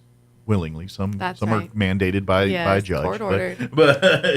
but and so. That's what the refuge does, and another aspect of it too is you guys house and partner with the SANE program, which helps victims of sexual assault. Yes. So if a victim has been sexually assaulted or raped or anything of that nature, we can get them these services. These folks help the victims first medically, making sure medically they're good to go and okay, helping them emotionally as well. But if the victim chooses to prosecute criminally, they help with the evidence gathering and some of that kind of stuff, the more sensitive stuff there that they need to prosecute here. So that's really all under the umbrella of the Roswell Refuge. But the community, without the support of the community, the refuge would not be able to do what it does. I mean, we there's rely on our community. Some money from the United Way and some through various grants and other government entities and things like that, but the facility really survives on the donations of the community. When you as a community come in and donate towels and blankets and food, hygiene products and health and beauty stuff and furniture and games home and goods. Toys and life things that make life better. It helps. All of that is healing our victims and allowing those doors to stay open, not only for the people that are calling it home today, but for the ones that will need to call it home in the future. Yes. So, we would love to not need it. Absolutely. And we'd have to close the doors and be put out of business. That'd be a great thing. I say that every time I'm on here. But unfortunately, that's just not a reality that's going to happen anytime soon. So, no, it's not. So that being said, we'd love to continue to keep doing that kind of thing. Our community has been blessing us. We are looking forward to our Father's Day raffle. Yeah, that's kind of your big event going on right now with Father's Day right around the corner here. Here about the last month or so, you've been doing a drawing for a pretty sweet Blackstone and usually we don't do that many fundraisers. Yeah, in a maybe year. 1 or 2 a year. Yeah, maybe. like after our big SANE dance. That 70s dance is your big was event. Great, which thank you to all our supporters and those who came out. And if you missed it, that'll be back at around April time frame again next year. Here. Yeah. So it's a spring event here. Yeah, we'll do something in October too, like our usual for Domestic Violence Awareness Month, and absolutely. And that's more remembrance and things like the candlelight vigil. That's kind of a tradition during that time, and some which is that's it's a rough staple for us. It's a powerful but rough. It's because it's all the emotions. You're celebrating emotions. the ones that won their battles. You're mourning those that lost their battles. Yeah. You're trying to show strength to those fighting those battles, give awareness to our community, and awareness to the community in the surrounding areas. It's not just Chavez County. Absolutely. Domestic violence is in every corner of where humanity is, and the best way to combat it is to bring it out of the shadows. We got to talk about it. Yep, you got to. It's one of those taboos. We got to talk about it. Don't feel like the none of my business mindset that has plagued this domestic violence problem. And that's really the problem because people, and I understand, of course, mind your business and all that, but when you see something like that, it's never a bad thing to step in. It used to be the same with rearing children, and now people it's speak no different. out and talk. And I get it if you don't feel comfortable going in and physically get it, but call authorities, call police. If you're in a store someplace, call management, do something that alerts people that can do something about it. Yes, we're not asking you to jump in there and get in between it. What we're asking you to do is don't let that go unchecked. Yeah. Make sure and to be honest, let law enforcement handle it. And guess what? If it's a misunderstanding or just something, they will sort that out. Yeah. But if there was something legit going on there, you probably saved a life that night. Yes. And that's why you need to get involved. You know what? I get it. You don't want. I'd rather be wrong and say sorry later than my suspicions right and do nothing about it. Yes. So that's the biggest thing that plagues domestic violence. Really is we have to break that silence. Yeah. We have to talk about it. Yeah, and the fact that it is a cycle. It's hereditary. And what does it look like? What are those? Yeah, I say hereditary. Signs? That's not right because it's not like technically in the genes per se, it's but cyclic. Yeah, if you were raised in a domestic violence situation, more likely than not, you're going to be that way. You go from the victim to the abuser because that's what you were taught, and that's how you know what you know from how when someone brings it to you. Gotta so that's why break that cycle. So we have to educate and understand, and I think because domestic violence is now getting like. It's way more talked about in 2024 than it was in 1984. And I think we're starting to see good things come from that. Like people are stepping up, being more assertive about reporting these kinds of things. And I think too it's learning what domestic violence looks like, so they're able to say, "Oh wow, I was in a domestic violence relationship," or my partner did abuse me. Or even the offender or abuser. Oh my gosh, I did use economic abuse against my wife or husband, or That's how it was in my house when we were kids. It was and that's something too. As we talk about domestic abuse, and it's not always a punch to the side of the head. It's not. It's about power and control and using that to manipulate. And that verbal abuse. I mean, man, does it take a toll. And that's why victims of domestic violence have such a hard time breaking from those situations because a lot of times the abuser puts it in a situation where they are the one that controls every aspect of their life and gives this victim a sense of, you need me to survive. Yes. Without me, you cannot survive on your own. They get used and addicted, to that honeymoon stage. Absolutely. And that's really what we're talking about. All those endorphins, all those positivities. Absolutely. And sometimes it's an evolutionary thing. Yeah, it just starts out a little thing like that. Yeah. But years later, then the hitting starts and big. it turns into the more uglier side of it kind of thing. And unfortunately, 9 times out of 10, these end in one of two ways. Either they break away or someone dies. Yes. And we don't want the latter there. Yes. We'd rather have you alive and break away from it and able to live a life that you just truly deserve. So that's what the refuge does. It brings and we have there is a 24/7 hotline that anybody can call if you're ready to break away from your situation. That hotline is there for you. You're in complete control of what happens. If you just need an ear to bend to talk about what's going on, we'll try to help you. Then it's there for that. If it's some more than that, if maybe you're a person that suspects something but doesn't know quite what to do, please call that number and ask for resources. We can get you some information. Yeah. And vice versa. Maybe you're an abuser and saying, I think I'm maybe. Come talk to me. But if you're dealing in any facet of domestic violence, please call that hotline. There's people to help on the other side. Yeah. And whether it's for you to separate and to start a new life, or just helping you get through a particular situation at a particular. We have been so full at the shelter, which is good and bad. Good at its air, but bad lots of kids. that it's full. We should always have 1 or 2 beds. I know. We don't. Yeah. But speaking of that, before we get into the grill here, I know pre-COVID and all that, we were offering opportunities for folks to come out to the home and maybe do some yard work, landscaping. We were having people renovating and remodeling some of the bedrooms and things like that. They are looking for individuals to do that. We still able to do that again? Yes, they're trying to replace some of the older playground equipment. Excellent. Okay. That the kids don't really utilize, and it's really hot. And I'm sure some of it might be safety issues and things like that too. So we're trying to get that removed. So if there's anybody out there that wants to remove some, use some help there. Yeah. You want to volunteer time old and things playground like equipment, that. we would love that. Yeah, that kind We'd of like stuff. to make it a little patio area. You know, a lot of the clients like gardening, so growing their own fruits and vegetables. Yeah. And we know that. And that's all part of the healing process. That's they're trying to give these individuals a sense of ownership back in their life, and let them have some control that's been stripped from them. absolutely. So the staff and the volunteers and everyone that's part of the refuge family. That the main goal is to make that home feel like a home. That's why we call the Roswell Refuge a home, because it's truly.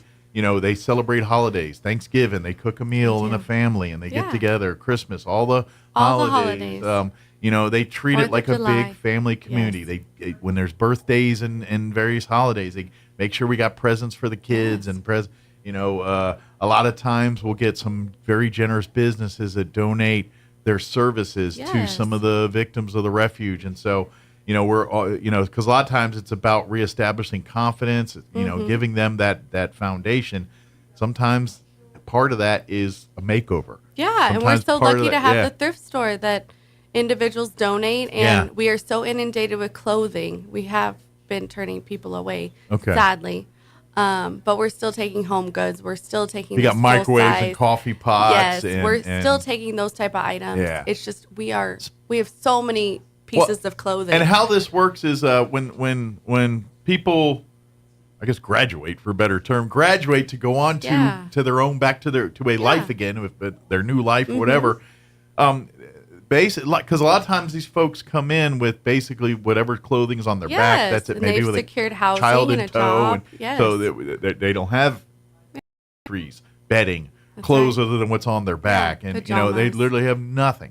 So over the course of their time at the home, they're reestablishing some of that. But so whenever they get there and they give them their towels and that all goes with them to wherever their next phase of their journey is.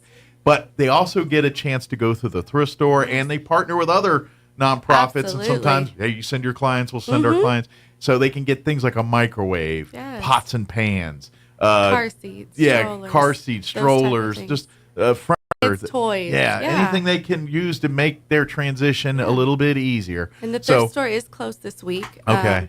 Kay and Stella, they are redoing a lot of things and trying to get a lot of winter stuff out. So I think there's kind of a $5 bag sale approaching. I don't know the dates, or I'd tell you, but check back next week maybe here. the 1st of July. Okay. But we will post it on our Facebook. Excellent. We'll be in next week to do our drawing here, so we can so maybe we'll I'll have a some date. information Yeah. by then next week. We want to kick off summer and get some of that stuff out. But please come support it and shop, because you get some great deals and stuff you do. too. But all the money goes right back into the the programs and everything at the refuge. Keeps our doors open. That thrift store, by you donating, shopping, or whatever, you're supporting the refuge. Yeah. So, now another way is the Father's Day deal we got going on. Yeah. Here. So for Father's Day, you guys have procured a 36-inch Blackstone flat top grill, one of those sweet grills with the that you see on TV that looks like you could feed an army of people. You get, how many brats could I get on that sucker? I always look. But so that's the first place prize. We're also having cash prizes for second and third place, $300 for second, $200 for third place. But you got to get tickets, because they're going to do the drawing next Friday during the 8 o'clock hour right here on the morning show. Yeah, we're excited. Yeah, so we've been selling and then again, tickets. all your ticket sales goes right back into the refuge. Go right back to the refuge here, and tickets you can get for $25. $25, yeah. And so you can do so by a couple different ways. You can always come by the refuge. Come by the office, or you can call and I can give you the Cash App or Venmo. And then I just send you a picture digitally of your ticket. Oh, nice. And fill it out, so it's easy if you don't want to stop by. Excellent. That's worked for a lot of people that have bought some tickets. But get your tickets. That way you got a chance, and who knows, you might win a Blackstone grill or $200 or $300. Hey, and if you already have a Blackstone grill, we might have a buyout option. Oh, okay. So we're talking about that. I'm just saying that. if you don't want to donate it back, because imagine that would be a very useful tool at the home. Just saying. But if you already have one, I have sold some tickets to some individuals at Richland that had grill. So maybe if they win, they'll donate it back. Or they can do the cash option, or it'll all work out. Or like I said, do a grill thankful. trade program. It's like, oh, I got my other Weber grill here at the house. I'll do that. But yeah, absolutely. Please buy tickets. Buy as many as you can, because every dime will go back to help the victims of domestic violence in some way, shape, or form. And together, we do enough of these events. Maybe we can make domestic violence that is so out of the lexicon of things that we talk about it like smallpox. It's more awareness. I mean, when I'm selling a ticket, I get to say, okay, it's for this. Yeah. Explain. And you don't have to be from Roswell. You can be from somewhere else. Wherever we can get that grill to you. U.S. currency, we'll take it all. Yeah. But please help out with that. And it's fun. It's something too. Like, I'm excited. If my husband wins, Happy Father's Day. What are you cooking us? Right. Here's everything I would like. No, yes, absolutely. But yeah, if you're not familiar with them, of course there's advertisements. They're kind of like your. You can make everything on those things. They're very like breakfast, popular lunch. Trend. Like dinner. Every few years, like a certain smoking grill type Apparatus, product. Yes. Like the Ninja Foodie a few years ago. Oh my God! Our Before whole that was the office green owns eggs. One. Yes. And those are still nice, by the way. Yeah. But and the last year or two, it's been these Blackstone grills because they're literally a big flat griddle. Yes. You can Practice cook anything. Your hibachi. You can do hibachi. You could do steaks to pancakes to everything in between. There, it's really a smash burgers. Yeah, if you want to go out there for breakfast, right? You're like now on my the bacon porch, man. My bacon won't fall through the little grill marks and get grease all over the place. But none for the dogs. None is dropping off that for the dogs. No dogs. They're sad. Dogs will lose out on this one here. But unless I know most owners, a piece of bacon fell off. I don't know how that. Yeah, a lot of chicken. Queen of that. Yes. My wife was making chicken salad the other day, and quite a few pieces fell on the floor for the cats. Don't tell Dad. Don't tell Dad. How cute. Absolutely, and of course, folks, if you need help. Or you want, please don't hesitate. The Roswell Refuge is there to help 24/7. If you're ready to break away from your situation, please, and we'll give you the hotline number before we get off the air here. But please do something about it. Even if you're not ready to separate from it, talk. Let's have a conversation. And if you are ready, we can help you with the restraining order too. If you meet those qualifications, absolutely, with district court. And please understand that when you meet and deal with victims of domestic violence like this, please understand that that they've built up a lifestyle to cope and manage with the situation that they're in. Yeah.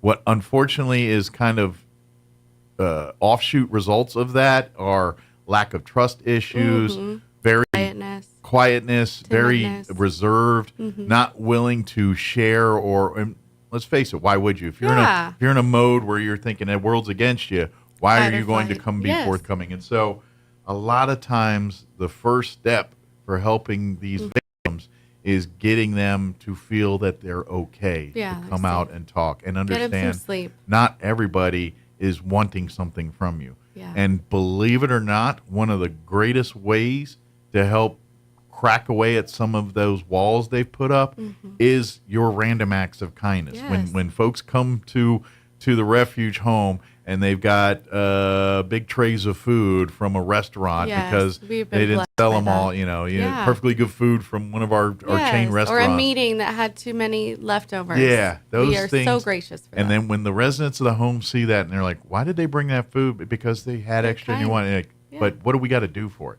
Exactly. Nothing. And then they realize, wait a minute, you just did that because you could. It cracks away at that armor. It tears it down.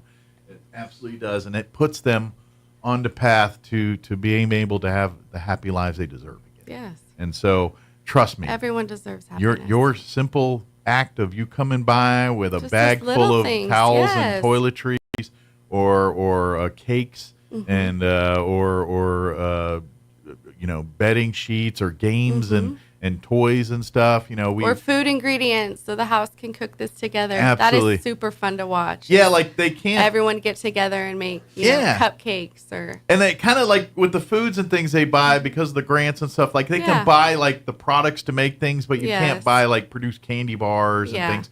They can accept donations of candy bars, and so if you'd like to donate your favorite Reese's or Hershey's or whatever you're into, that's great because they can use that and give it to the kids or have it as a treat. And who doesn't like chocolate, right? Yeah. Popsicles. But if you want to, you can't. But if you want them to make cakes and cook, you can buy them the sugar, the flour, the chocolate chips, all the ingredients, and they're allowed to do so make sweets that way. But and it really is a family-like cooking, family-style cooking. Really they cook together as families. They have family meals as a home together. That is part of the whole experience. So when you go to the store and you pick up extra things of cooking oil and Duncan Hines cake mixes and all that kind of stuff and donate that, that's great stuff to help them out do that. It is.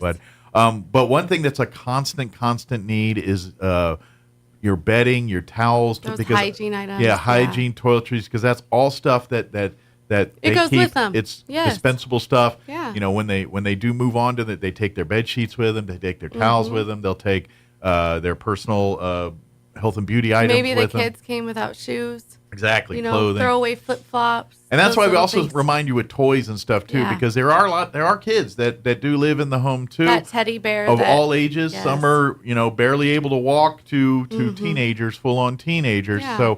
So boys and girls toys for that broad range, something that teenagers are like, something that toddlers would like.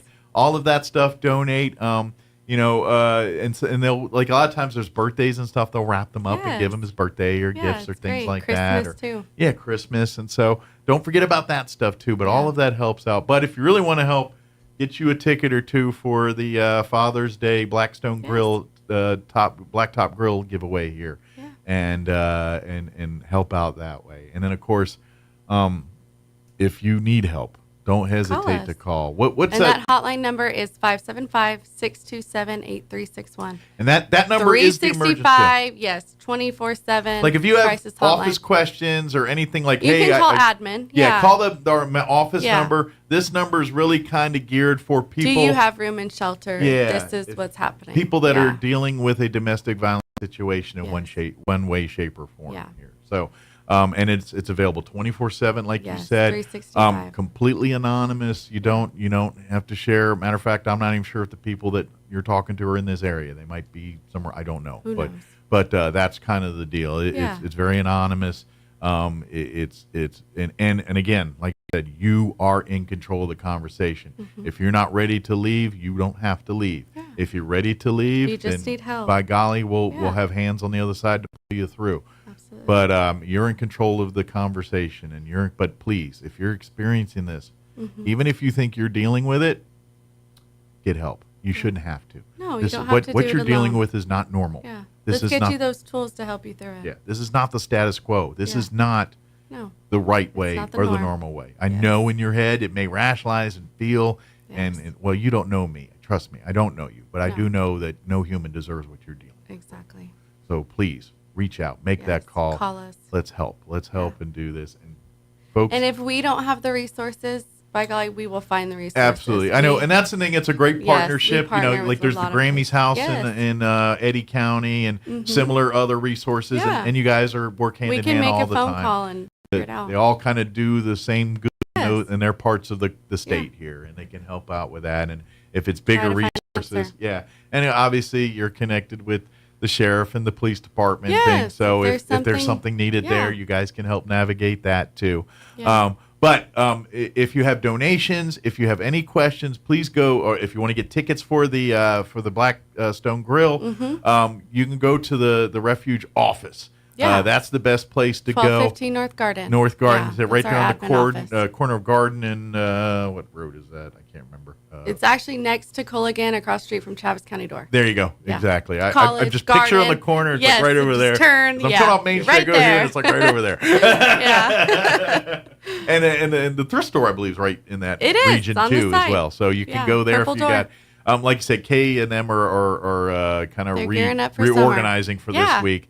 But please reach out next week if you've got items you'd like to donate. If you have bigger items like furniture and stuff, we'll try to accommodate. Ahead. I mean, we don't sometimes have trucks they can. There's not a lot of space and things. But if you have something, because some of that stuff is very useful and needed and things like that. And by the way, if they can't take it, don't hesitate to talk to someone like the Humane Society. Yes, and we can give you numbers or and that happens all the time. Steer you that way. I'm sure you send people over to the Humane Society through a store, and vice versa. Yes. They may send some people your way from time to time. Goodwill's so expensive, so I try not to steer them there, but the Humane Society is great. Sure, absolutely. And another thing I do want to mention too is when we talk about the toiletries and stuff, for the Roswell Refuge, what works best for them is the family size stuff. Yes. The family size bottles of soap and shampoo. Yes, because they can then take it with them. Yeah, I mean the travel size are. If that's what you have. Yes. But to be honest, what happens is you collect those, and if you give them out there as need be, but a lot of times you'll give those over to Harvest Ministries or someplace that, or maybe Gonzalez Center. Yes. So where the homeless can use them for their travel bags and things like those are more useful for there. Yeah. That being said, if you got them and you don't, awesome, thank you. But if you're out buying stuff specifically for the refuge, think family size, think the bigger bottles. Because they can take it with them, and that gives them a little help. And as much as I do, at least especially me with the person who has the problem I do, I buy like a 48-ounce bottle of shampoo and conditioner, and that's good for like 2 years. For me. I bought shampoo back in the 90s. Oh, gosh. It's still good. It's fine. It's like, they don't even make this Your hair brand hasn't anymore. fallen out. This Pert? What is it? I don't even make that anymore. Gosh. White Rain, yeah. White Rain, I forgot about that one. Oh my God, the wind wasn't getting through that stuff. No. Exactly, but that's the kind of stuff look for, and same with like towels and sheets and things like that, because again, they take that with them. Yeah. So if you'd like to donate blankets, that kind of stuff, blankets, throws, stuff like that. If you have too many blankets, like I do. Closet full. Some people you in our never family, have too many blankets. Some people in our family have a slight blanket buying fetish, maybe, perhaps, or sheet buying fetish. Yes. Turn the AC down and grab a blanket. You don't need to buy a new sheet set every time you want to change the sheets. Just saying, you can reuse them and wash them. And, it's like, but anyway. So yes, if you're a blanket hoarder like myself, you can donate some. There you go. You can let go of a few, and now the problem with you is you go back and seems like and you see the blanket and you're like I'd fall in love again. You don't want that, do you? I want that back. I'm just kidding. No, I'm just kidding. But please help out. And trust me, it's the coolest moments is when you're having those light bulb moments where people that for whatever reason didn't understand what you're doing, and then they see you're doing it, and the light bulb moment, the tears break down. It's just like. People aren't all, you're chipping away at that armor, and that, to be honest, you doing that kind of stuff is probably the biggest successes that the refuge experiences when they have those breakthrough moments of getting these victims back to being in control of their lives again. Same with the offenders when you're in group, and finally after so many weeks it clicks that, oh my gosh, I have been abusive. Yeah, you're like. All right. It's like, finally, we get it. And that's where the healing and that's where the change begins. Because once that acceptance happens. You got to change both sides. Absolutely. You got to help both sides. And that's just it. I'm not trying to give passes to offenders because what they're doing is bad. But, and that stigma is there. That's why I'm always talking about is working with offenders is we have to work on both sides. Absolutely. Because it's then back it's to what we're talking conquering about. the same issues. Yeah, you're just creating the next. Yes. Odds are pretty good. Yeah. That person that's abusing someone right now was probably the victim as a child or a younger person. Or saw it, yes. And so, and it's not that it's just what they know. It's like if you're told this is, And as adults, we have to relearn things. Yeah. That's okay. Your parents taught you how to use a fork and knife, and you use it the same way the whole time, and then someone later says that's not how you use a fork and knife at all. Yeah. It's this way, and I'm oversimplifying, but that's in essence what some of these folks are going through. Yeah. So you gotta traditions. You gotta give for that or think about that and give, not trying to give excuses and things, but we got to talk about that stigma. Changes for everybody, even people you don't like. That's the thing we talk about, giving chances and saying even for people that did for things the ones that want to change, of course. Yeah, exactly. Yeah. Absolutely. Yeah. Yes. They're not if they're not meeting you in the bring that middle horse to here, water. then we deal with the consequences Yes. accordingly. But if someone is That punitive. is trying to be a good person, Yes. the good thing to do and the right thing to do is to help Yeah. them achieve that success. And so Absolutely. this is Be how we do it, accountable. whether they have a breakthrough in a meeting or whatever it is that flips that switch Yes, in their that brain. victim finally got a call that her apartment's ready. Absolutely, yeah. You know? Or so, he. So please reach out. Yeah, that's the other thing too. Yes. Not we think of Knows- females mostly as knows no victims, bounds. but Female, that's, male. That's not. Yeah. Yeah, I would say if you want to do statistics, women are more likely than men, but Yes. but men are just They're have a abused as chance well. of being. I mean, there's Yeah. so many. Even you look at like famous ones over the years, we hear years later Yes. about something going on, and it's like, oh, turns out it was the wife that was the Yeah. abusive, not the husband. It happens. Yeah, it does happen. It is, and unfortunately, it's the worst thing because It's alive guys and have well. to deal with the stigma, like, oh, he's a manly man. He got abused by his 5'2" wife, whatever. Exactly. You know what I mean? Yes. It's a whole. It's but sad. but then that person's dealt with the same problem. Well, what if he did go crazy and swing at her one day? Yeah. Guess who's now the bad person? Yes. Exactly. Kind Exactly. of catch-22 right Yes. there, So that's Both sides need so help. it's even worse sometimes for male victims because Yes. they're not believed know. to begin with, Yeah. And She then they did gotta what? yeah, and so it's a whole nother thing. Yeah. They got to. Whereas a woman says it, people are automatically willing, by and large, to accept that. Mhm. A guy says it's like, okay, Yeah. what's he pulling here? we still hear the stigma of, well, why didn't she leave? Why didn't Yeah. she do this? Oh yeah, you that still victim have blaming. Yeah, the And- just leave scenario. Yes. And sure, You don't know till you're in the trenches. yeah, it's like when have you? Yeah, but When you're in the thick of it. yeah, that's easy said when you have no attachments, no Mhm. anything, no sense of what am I What going that to do person- next? yes, Yeah, it's like, what that person may I've have got gone this through. bad situation, or here where I'm going to die, or have nothing to me. Yeah. You can't rationalize that No. with someone who doesn't experience. No. But anyway, get your tickets. Yes, Come call by us. the refuge office or call, or if you have Yes. the Roswell Refuge on Facebook, shoot a message Our there. office number is 575-624-3222. That's Very our good. admin number. And that's so. if you have questions about tickets. Yes, or, TROs, Yeah, any of that kind of sort of thrift store questions Yes. or anything like that. Yeah. And Offender one more treatment. time, if you are dealing with a domestic violence Yes. situation, give the crisis number That's one more time. 575-627-8361. And that's the 24-hour 365, 2365. If you're ready us. to call, An and advocate will someone will answer. answer that phone Yeah. and be there to help you with whatever Yeah. you're ready to do next. Yeah.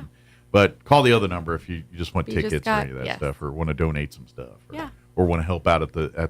Absolutely. That would be You feel like taking out that old playground. if equipment. put it this way, if there's a bunch of HGTV watchers that love call us. they've been Set kicked, some up. basically their family said you were done remodeling rooms in Yes, this house. There's nothing more to remodel. Turn them loose over at the Yes. refuge, and maybe if you like to donate some time and Yes. materials, and maybe get your friends together and y'all It's pick amazing. a It room is. there and go crazy on it. Yeah. And go make it your Because the rooms always have individuals in them, so Yeah. it's something that is always used. absolutely yeah. This and to be honest, those little things, when you're in a nicer environment, your mindset's better, Wow. your everything's Yeah. better, and if wow, the rooms someone cared enough to do this. Absolutely. For an absolute stranger. Yeah. That's it's amazing. like think about it this way. Someone sitting in a jail cell versus sitting, what's their mindset like? Yes. Are they sitting in a nicer Yeah. room? And it's no different here. Absolutely. That room has got flowers and painted and nice, beautiful Mhm. bedding, and it feels like a home environment, not like a clinical And or it's cell-like clean. environment. And, yes. So if you'd like to get in and come AC. and decorate and paint and Yes, call us. and do all your color coordinating, Yes. please get involved. So Yeah. excellent. Well, thank you as always. You bet. And we'll Thank see you next you. week. Yes, sir. Next Friday here for Next the big Friday. drawing. Thank where one you. lucky winner will be grilling me a steak. All right, it is 55 minutes after 8 o'clock. Let's get you into sports and Lou Dobbs and a quick break before news. Don't go away.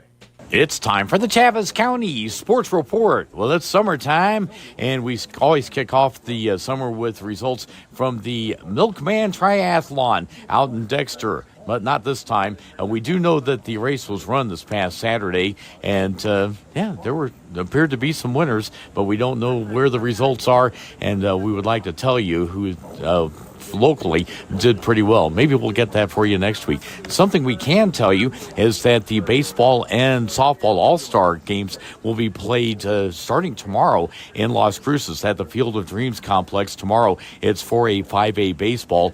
Tomorrow, Friday and Saturday, the 1A through 3A baseball will be played Friday and Saturday. For softball, it starts on Friday with games at 6:30 and then 2 games at 8 and then 2 games Saturday morning at 10 o'clock. The Sports Report brought to you by DSI. Call DSI for all your office technology needs. I'm Eric Butler at Roswell Talk FM 106.5. I'm meteorologist Steve Hamilton with your Pecos Valley weather. Pretty hot today. We have a big high pressure system settling in over the area, going up to about 100, and we get sunshine. Clear tonight and down to a low of 70. Will be around 105 for tomorrow afternoon.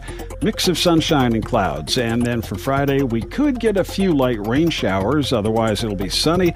Afternoon highs 100 to 105. I'm meteorologist Steve Hamilton, and that's your latest forecast.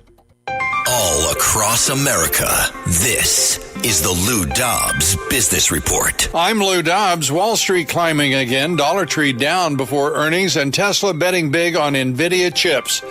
Stocks leveled off after a slow start to June trading. All 3 major indexes modestly higher yesterday. The Dow making up for Monday's losses, now trading flat, and Wall Street losing some of that May momentum. Investors waiting on more solid inflation data to convince the Fed to cut rates. Dollar Tree earnings before today's opening bell. The stock rising lately, still down 17% this year. Last week, Dollar General warned of more consumer pullbacks even at bargain stores. A grim sign for Dollar Tree, Five Below, and Ollie's all report this week. Tesla's forecast to spend between $3 and $4 billion on NVIDIA chips, that according to Elon Musk on X. Meanwhile, internal emails show Musk prioritizing NVIDIA chips for X and XAI over Tesla. And Skydance Media lowered its Paramount merger offer. This after a month's worth of back and forth. The news sent Paramount shares down 4%. Please join me twice each weekday for the Lou Dobbs Business Report, right here. Business news you need to know. Keep listening for more. This is the Lou Dobbs Business Report.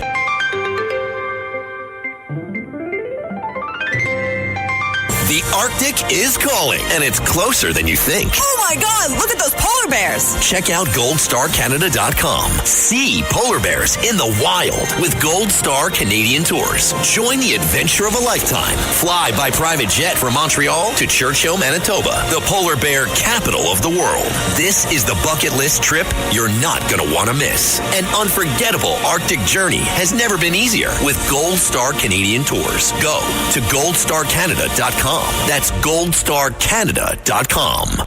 It's been a long, cold, boring winter, and children in neighborhoods everywhere are waiting to hear those magical words. The pool's open! Summer weather has finally rolled around. Make sure your pool is ready. Preparing and maintaining your pool for summer the right way will create a season full of smiles instead of headaches and make your life much easier. Soft Swim, the chlorine-free sanitizing system by BioGuard, only at Mays Lumber Company. You can count on Mays Lumber Company.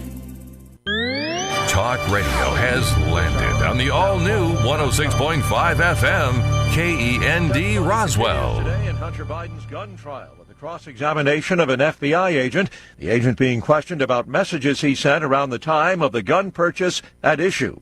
Correspondent Michael Kunzelman. It's an FBI agent who investigated the case against Hunter Biden. And so the jury heard a lot of text messages, saw a lot of text messages that he sent to people about purchase of drug deals, taking of drugs, that sort of thing. His lawyer suggested that he bought the gun at a time when he was maybe not in the throes of the drug addiction at the worst and didn't consider himself an addict at the time. We're going to be hearing from the second and third witnesses. The first one is an ex-wife, Hunter Biden, and the other was an ex-girlfriend. First Lady Jill Biden attending the trial for a third day before joining the president in France for D-Day commemoration ceremonies. There is an interesting U.S. Senate race shaping up in New Jersey, where embattled incumbent Bob Menendez says he'll run as an independent. Congressman Andy Kim will be the Democratic candidate for Senate on New Jersey's November ballot, while hotel developer Curtis Bashaw will be the Republican. Kim has served 3 terms in the House and is in a favorable position in the blue-leaning state. He was a national security advisor in the Obama administration and defeated an incumbent Republican in his 2018 House race. On the GOP side, Bashaw bested a candidate backed by former President Trump. He centered his campaign in part on ending one-party monopoly in New Jersey, where state government is led entirely by Democrats, and voters have not elected a Republican to the Senate in more than 50 years.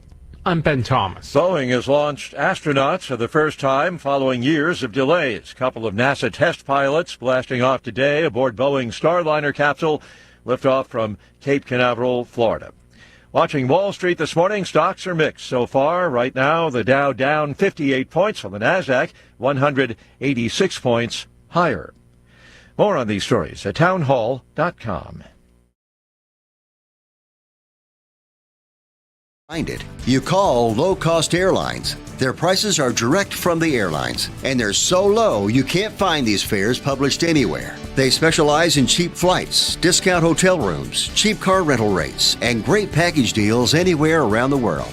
Wherever you want to go, they can help you get there cheaply and with a best price guarantee. If you want the lowest prices on your airline tickets or other travel services, call now. That's right, call. That's the only way to get these rates. Experts are standing by 24/7 to get you the cheapest airfare and hotel rates available. So don't wait. Call right now for the lowest travel prices anywhere and for great last-minute travel deals too. Call 866-755-5300. That's 866-755-5300. Again, that's 866-755-5300. Call us right now. The African National Congress says it has been meeting with all parties interested in playing a role in a new South African government. The ANC is taking a broad approach to the difficult task of forming a new government. The party spokesperson said it was speaking with the Free Market Democratic Alliance, the Marxist Economic Freedom Fighters, and a number of other smaller parties. She said the MK party of former President Jacob Zuma, which came in third, had not responded to overtures, but that the ANC's door remained open. There's been feverish speculation about what sort of coalition could be formed. The ultimate decision on the way forward is up to the ANC's National Executive Committee. The BBC's Barbara Plett-Usher. As tension with its neighbor to the north increases, South Korea says the U.S. has flown a long-range B-1B bomber over the Korean peninsula. It is the first precision-guided bombing drill with South Korea in roughly 7 years. News and analysis at townhall.com. Ford recalling more than 100,000 Lincoln Aviator SUVs. It's due to problems with the rear view cameras. Owners began complaining of a distorted view, and tests show the problem may be caused by cell phone usage. Between August 2019 and last month, Ford received 478 reports of rear view camera issues. The recall affects 2020 to 2024 models. Owners should look for notices beginning July 2nd. Ford also advises owners to refrain from using a cell phone while the vehicle is in reverse. Tasha Stevens reporting. Months after Disney and Florida Governor Ron DeSantis' appointees agreed to end a long, drawn-out legal fight with each other, the two sides are now set to approve an agreement. It could result in the company investing $17 billion in its Florida resort. It will also open the door for a fifth major theme park in the state. To get on Wall Street this hour, the Dow down 39 points. More on these stories at townhall.com.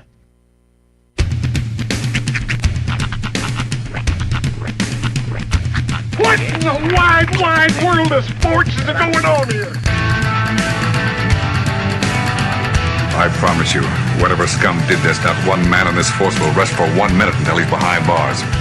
Now let's grab a bite to eat. Yeah, come on. I feel the hot wind on my shoulder and the touch of a world that is older. I hit the switch and check the number. I leave it on and then I slumber. I hear the rhythm ringing through it. Flamenco guitar and cumbia music. I hear the talking of the DJ. The Javelin, what does he say? I'm on a Mexican radio. I'm on a Mexican radio. Broadcasting live from high atop the J.P. White Building in downtown Roswell, New Mexico. It's Mornings with Mike Winters on 106.5 Roswell's Talk FM. Is that what I sound like when I talk? Now, here's your host, Mike Winters. And good morning. It is 6 minutes after 9 o'clock. Welcome to hour number 3. It's Racing Viernes. Of Mornings with Mike Winters, right here on 106.5 Roswell's Talk FM. Happy Wednesday, everybody. Sean out of the office at the moment. I guess so, yeah. Good deal. So I'm here. Well, he is juggling 2 shows and everything. So, happy Wednesday, everybody. Hope all of you are having a wonderful Wednesday so far. Hey, I've been mentioning it last week. I need to remind folks here, but the folks at the Gonzales Hope Center are putting together some summer blessing bags that they're going to be distributing to homeless folks here. I believe next weekend they're going to be putting these together and everything else. But with the summer months here, and it's getting hot, and so they're wanting to put together some blessing bags to help the homeless so they can to help navigate and deal with some of the summer heats and what have you. So they're collecting items that if you could bring them by as a donation, it would be great. Those items include bottled water, bottles of water for immediate consumption or bottled water, but also the reusable water bottles, empty ones, so they could refill and use and all that. Deodorant, sunscreen, lip balm with SPF, Band-Aids, feminine care products, mints, body wipes, little fans, cooling towels, shampoo, shavers, socks, underwear, toothbrushes, toothpaste, non-perishable snacks, little like Ritz crackers, Cheez-Its, nuts, corn nuts, whatever. Sun hats and umbrellas, sunglasses, stuff like that, and they'll put these together in the bags to hand out. So if you can make those donations, that'd be great. If you go to the Many Hands Facebook page or Food Not Bombs Facebook page or the Gonzales Hope Center Facebook page, there is an Amazon registry link. So you can go right there and buy some of these things if you'd like to do it that way, or you can shop local and drop it off at the Gonzales Center here. That'd be great. Yes, indeed. By the way, yes, I'm scrolling through the chat here on the 106.5 Roswell's Talk FM Facebook page with the live feed. There's a scammer amongst us. I've been noticing for the last few days. There's somebody who I've seen they pop on these. there saying they're usually it's in a foreign language. It's usually in Spanish. Yeah, just as a PSA, don't ever click any links or anything that you see in the chats in our chat, because bad things can happen. Usually they say something like that they have some terminal disease and a bunch of money to give you. That's usually something along those lines. Yeah, this person is basically just saying something to the effect of they're replying to people within the text, saying like, thank you for contacting or thank you for the post. So they're almost treating it like it's theirs. I don't like it. Yeah, but yeah, be put on your street smarts internet. Be sober and be wary when it comes to sending money to people online. Yeah, just don't. It's a dangerous game. I never hear those end well. They always end up on some 48 hours mystery. There was one. There was one from about a couple of months ago that absolutely blew me away, because the person who got scammed, it's like they're like the head of the department that's in charge of recognizing and eliminating scams. And they ended up putting like $50,000 in a shoebox and taking it and handing it to somebody through a window. Yeah, that seems right? Up and up. Totally on the up. Oh yeah, 100%. Unmarked bills. But yeah, they scammed a person whose whole job it is to recognize scams. So they're good. Oh yeah, they get good. They get diabolical. I mean, I ain't gonna lie. I've over the years have gotten emails and gotten things. I'm like, I need to take a second look or look hard, and I it's just to be honest, if it's really important, they'll get the way to hold you. You know what I'm saying? If you really owe them money, they'll find you. Oh yeah, exactly. Don't fall for any of those scams. If somebody is owed money from you, there's means for them to get it from you. I got a text scam yesterday that I hadn't seen in a while. It was the old your UPS package is sitting in our thing. I was like, I hadn't seen this one in a while. That's it's been a minute since that one.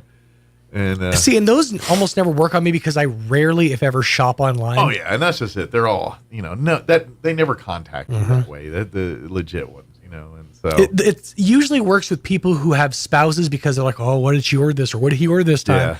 So I'm pretty aware of all the purchases that are coming into my house. In fact, I got one last night, which I'm very happy about. Wow. I spent $6 on Amazon for a 2-pack of those head massager things. Oh yeah, my wife loves those. I love those. I opened the box, and I took one out, and I just instantly was like, oh yeah. It's like if you try to tickle yourself, it doesn't work because you know where you're going to tickle next, so you expect it. But those, it's always a mystery what parts of the head it's going to hit. It's nice. I haven't tried one since I've had no hair. I wonder how it works. How now it works with. I got a feeling it's not going to be as good. Probably not. I think you need the hair to make it. Well, it's more of just like a this thing. That I don't think it's. I don't think it's got the same effect. Well, I'll bring it in. We'll let you try it out. All right. We'll have a little fun with it. Yeah, we'll see what it does. Here you go. But do it a day. My wife, she's like I think we have a couple of those lying around the house somewhere. I know over the years we've had them, and she loves them. And of course, she's got 8 pounds of hair up on her head. I'm not necessarily though worried about getting you ready for relaxation just yet because you're about to go on the height of relaxation. Yeah, I had to go on a trip here, and vice versa could be. Although yesterday, dude, we had to reserve parking at the port for the boat. Dang. Yeah. It's $25 a day to park there. It's a day? It costs us $200 to pay for parking. See, this is why you get yourself an Uber. You got. I mean, you can't Uber to Galveston. No, fly into Galveston, Dallas to Galveston, and then Uber to the port. That's still a long way. Yeah. It'd be cheaper to fly to Houston. Yeah, probably. Dallas to Galveston. I'm just thinking because our airport flies to Dallas. Yeah. So you'd have to fly to Dallas, then to Houston, then to Galveston. That's still a half a day's drive from Dallas to Houston to Galveston. So it's still a ways. I bet there's an airport in Galveston you could fly to. If there are cruise ports in Galveston, there's surely a strip. I don't know how big of an airport because it's islands and stuff. It's kind of like Houston is the major city. It's like an hour away. So you probably have to go into Houston. That's what I'm thinking. There's really not a cheap way to get there, is there? I guess you could,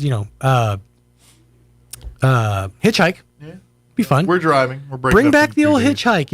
Nobody ever goes, rides the Thumb Express anymore. I'll end up being my organs harvested in some. By the way, I guess I don't remember watching it, but I did because I watched it like I don't remember any of it. I watched 2/3 of Joe Dirt 2 last night. Why? Because there was nothing on TV and I was scrolling, and I was like, "There's nothing I want to watch." And finally, on. I don't even know. It was like CMT or I'm sure. BET or MTV2 or one of these was Joe Dirt 2. Yeah, that's. I watched. I watched that movie exactly one time right when it came out, and I was very excited about it. It's really not good. I was very disappointed. It's like a Forrest Gump movie. Yeah. It's over the top stupid. Even for Joe Dirt, yeah, it's like he goes back in time, and then I don't even I missed the very beginning, so I forget how all that went down. It's been so long since I've seen it, I couldn't even tell you the plot. I just really joined it up where he's in the 60s or something. What's going on? I just vaguely remember that it was like a series of scenes for him to do Rob funny Riggles' stuff. Angel and all that. Yeah, it's the whole thing. But it's not a good movie, but I'll watch it again because it's so funny how there's some bad movies that I could watch 1,000 times. Idiocracy is one of those. I don't think Idiocracy is a bad movie. Well, it's not a good movie. It's not like a cinematic tour de force or anything. It's not an Oscar buzz movie. But it's one of those that it's got enough good in it that I can always get something from it. You know? But it's like Joe Dirt 2 is one of those movies you probably only watched the once. If I remember correctly, it came out on Crackle. Yeah, or Comedy Central. No, it was Crackle. I remember, yes, because it was like a big deal for that app at the time. Okay, I was thinking it was a Comedy Central movie that they got. Joe Dirt 2 was a huge deal because that was around the time that they also had Comedians in Cars Getting Coffee. Oh yeah, that was a Crackle original before it went to Netflix. Netflix bought it out. Yeah. I I don't remember the premise, but could they not get Kid Rock for Joe Dirt too? I don't think because Mark McGrath plays that role as Mark McGrath. Yeah, he. I'm guessing he was out of their price range. Mark McGrath playing basically a redneck version of Mark McGrath. We got to remember Kid Rock today. Oh, let's see. The movie came out like 90 something. Well, no, Joe Dirt 2 came out like 2. I want to say like a decade ago. Yeah, Kid Rock had to really not have much going on. I mean, other than opening his bar. I was just surprised that of all the people that didn't come back, even Kicking Wings there and all that. I forgot about that. No. You're gonna stand there telling me that you don't have one single Husker do or Husker don't with or without the scooter stick. Well, he does that with drugs on the next. Yeah, on the second one. Man. Spoiler. That's a tough watch, man. It's bad, but it was. I still laughed, but yeah, I was like, this story. It's kind of like I just found out that they're rebooting King of the Hill, which I'm happy about. I'm excited about because I always loved King of the Hill, but the way they're doing it, I'm not as excited about because in this version of King of the Hill, Bobby is 21. And I've seen the. Is it animated or live It's animated. Action? Okay. I've seen the mock-up for the Bobby character, and I do not like it. He's way too fat. He looks like Bobby, but like if Bobby at like 14 in the show had just completely given up on life, eating like loaves of bread a day. And clearly he was eating away his depression. Yeah. I just don't like necessarily like the mock-ups of the characters, but I'm still going to check it out. I'm still intrigued. It is Mike Judge. Is Judge involved with it? Yeah, oh yeah, no, yeah. They wouldn't have moved forward if it wouldn't. Yeah, because I'm sure he owns all the trademarks and everything on anything to do with King of the Hill. So. Well, interesting. I'll give it a chance. Yeah. The fact that Judge is involved and it's his. Not many things Mike Judge has done that I'm not a huge fan of. So. I really do hope that they reference something with the Lucky character and the Luann character, because both voices have passed. Brittany Murphy for Luann and Tom Petty was the voice of Lucky. So that I hope that with at least AI world they could regroup. They really could. They really could. Thank you for reminding me. I have a project for young Roy. Very good. So thank you for that. All right, it is 9:18. We're going to replay our interview we had with Doug Weiser from the Walker Aviation Museum. Had a great conversation with him yesterday. We're going to play that for you here in just a bit. But Foist, here is your weather. I'm meteorologist Steve Hamilton with your Pecos Valley weather. Pretty hot today. We have a big high pressure system settling in over the area, going up to about 100, and we get sunshine. Clear tonight and down to a low of 70. Will be around 105 for tomorrow afternoon. Mix of sunshine and clouds. And then for Friday, we could get a few light rain showers. Otherwise, it'll be sunny. Afternoon highs 100 to 105. I'm meteorologist Steve Hamilton, and that's your latest forecast. Thank you, Steve. Currently 81 degrees here in Roswell. Humidity is at 51%. Winds currently out of the east at 7 miles per hour. Sunny and expect highs near 100 degrees today. Winds will be out of the northeast, 5 to 10 miles per hour. For tonight, clear skies, looking at an overnight low of 71 degrees. South winds 5 to 10 miles per hour. For your Thursday, sunny and 104 tomorrow. We also have a heat advisory that's going to kick in at 1 p.m. tomorrow and remain in effect through 7 p.m. tomorrow evening. Tomorrow night, they're saying there's a 20% chance of showers and thunderstorms, mainly before midnight. Mostly cloudy otherwise, with an overnight low of 75 degrees. South winds 10 to 15 miles per hour. Friday, partly cloudy, high of 103. Winds out of the south, 10 to 15 miles per hour. Friday night, mostly cloudy, overnight low of 74. Sunny and hot with a high of 103 for Saturday. Saturday night, we're looking at a 20% chance of showers and thunderstorms, mostly cloudy and 74. 40% chance of showers and thunderstorms on Sunday for the afternoon, partly cloudy and 96 for a high. 50% chance of showers Sunday night, mostly cloudy, overnight low of 68. And then a 20% chance of showers and thunderstorms Monday of next week, partly cloudy, high of only 90 expected there. All right, it is 20 minutes after 9. We're going to take a 3-minute break, and then we're going to play our interview with Doug from the Walker Aviation Museum. Don't go away. Your favorite time of year is here. Time to get the pool ready. And Mays Lumber in Roswell is your BioGuard headquarters. They have regular chlorine, including pool generators, and Soft Swim by BioGuard for your non-chlorine products. Prepare and maintain your pool for summer the right way for a full season of smiles instead of headaches. Get your pool ready for summer with Mays Lumber, 115 South Virginia in Roswell. You can count on Mays Lumber Company. Attention Roswell and surrounding areas. Is your old car, truck, or SUV on life support? Clear. With new management and a whole new attitude, Roswell Ford makes trading up to a new Ford or quality pre-owned vehicle fast, fun, and easy. Upside down in your loan or stuck in your lease? Roswell Ford wants to get you released even if you owe thousands more than your trade is worth, regardless of make, miles, or condition. Right now, get huge savings with rates as low as 0% for 66 months and no payments until Labor Day. Plus, we have a great selection of low-mileage, one-owner pre-owned vehicles, all in prime condition, starting at just $10,000. Don't settle for a low-quality, overpriced clunker. Buy a quality pre-owned vehicle from Roswell Ford for a lot less.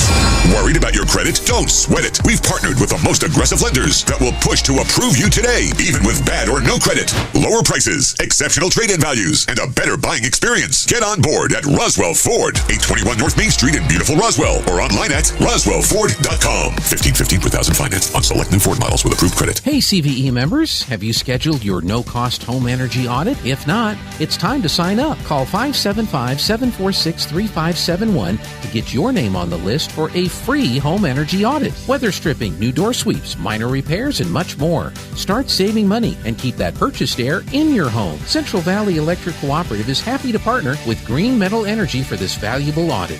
Again, 575-746-3571. Every piece of land has a story, written by those who work it. But everyone's story is different. So the question is, how will you tell yours? Behind the wheel of a John Deere compact tractor, mower, or Gator utility vehicle. Run with us and start telling your story today. Stop by Pecos Valley Equipment in Artesia and Roswell, or visit us online at pecosvalleyequipment.com. When you're healthy, you can do amazing things. We're all about that. Because if you don't have access to health insurance through your work, or you just lost Medicaid, Be Well can connect you to the right health plan for you, your family, and your budget. We want to make your life a little easier, worry-free, and healthier. Because your health is everything. Be strong, be adventurous, and be amazing. Be Well. New Mexico's health insurance marketplace. Learn more at BeWellNM.com. Here's a Mornings with Mike Winters fun fact. Alaska is the only state name that can be typed on one row of keys. Go ahead and try typing the other 49 states. We'll wait. Here's Mike Winters.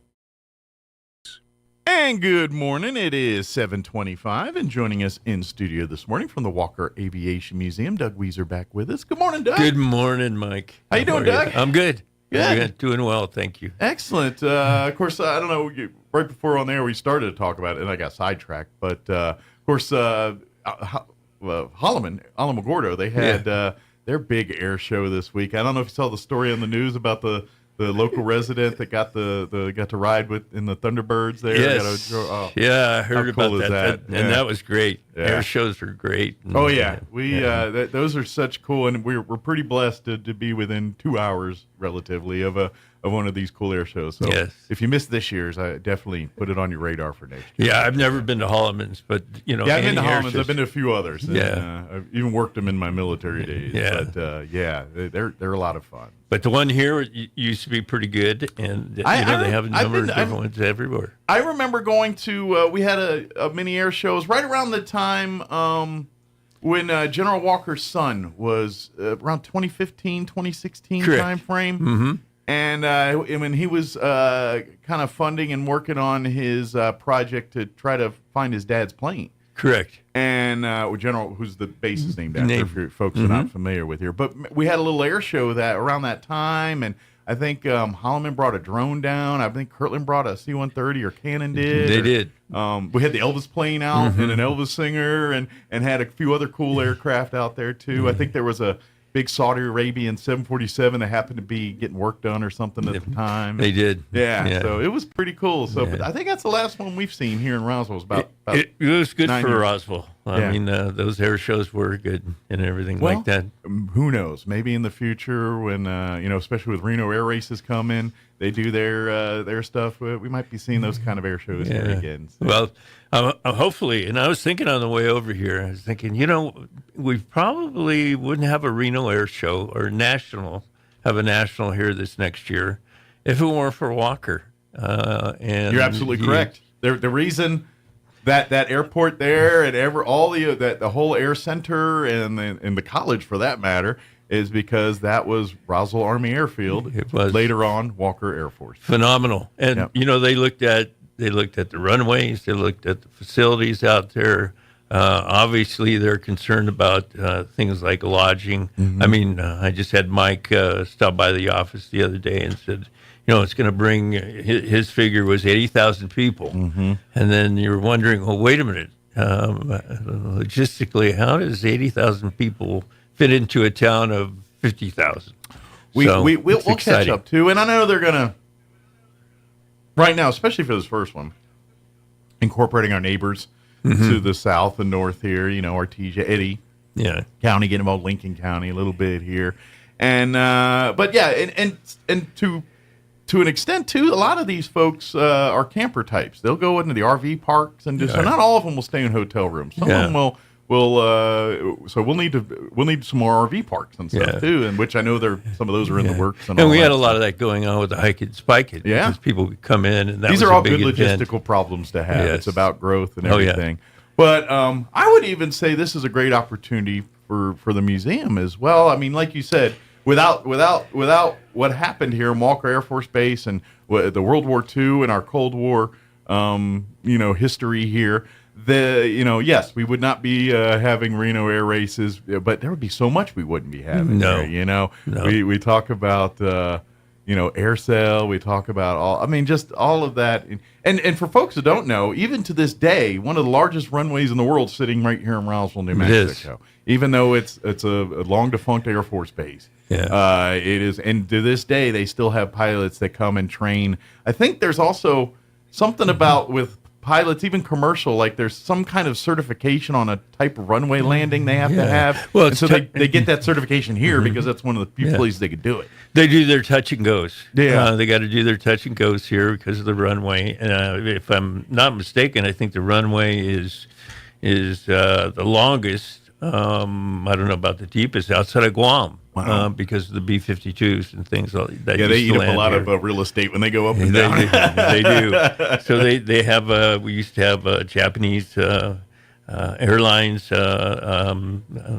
Lufthansa used to come in and do touch and goes. I think they still do different things that they come over and do. But it's been good for walkers. It's been good for the museum. Yeah.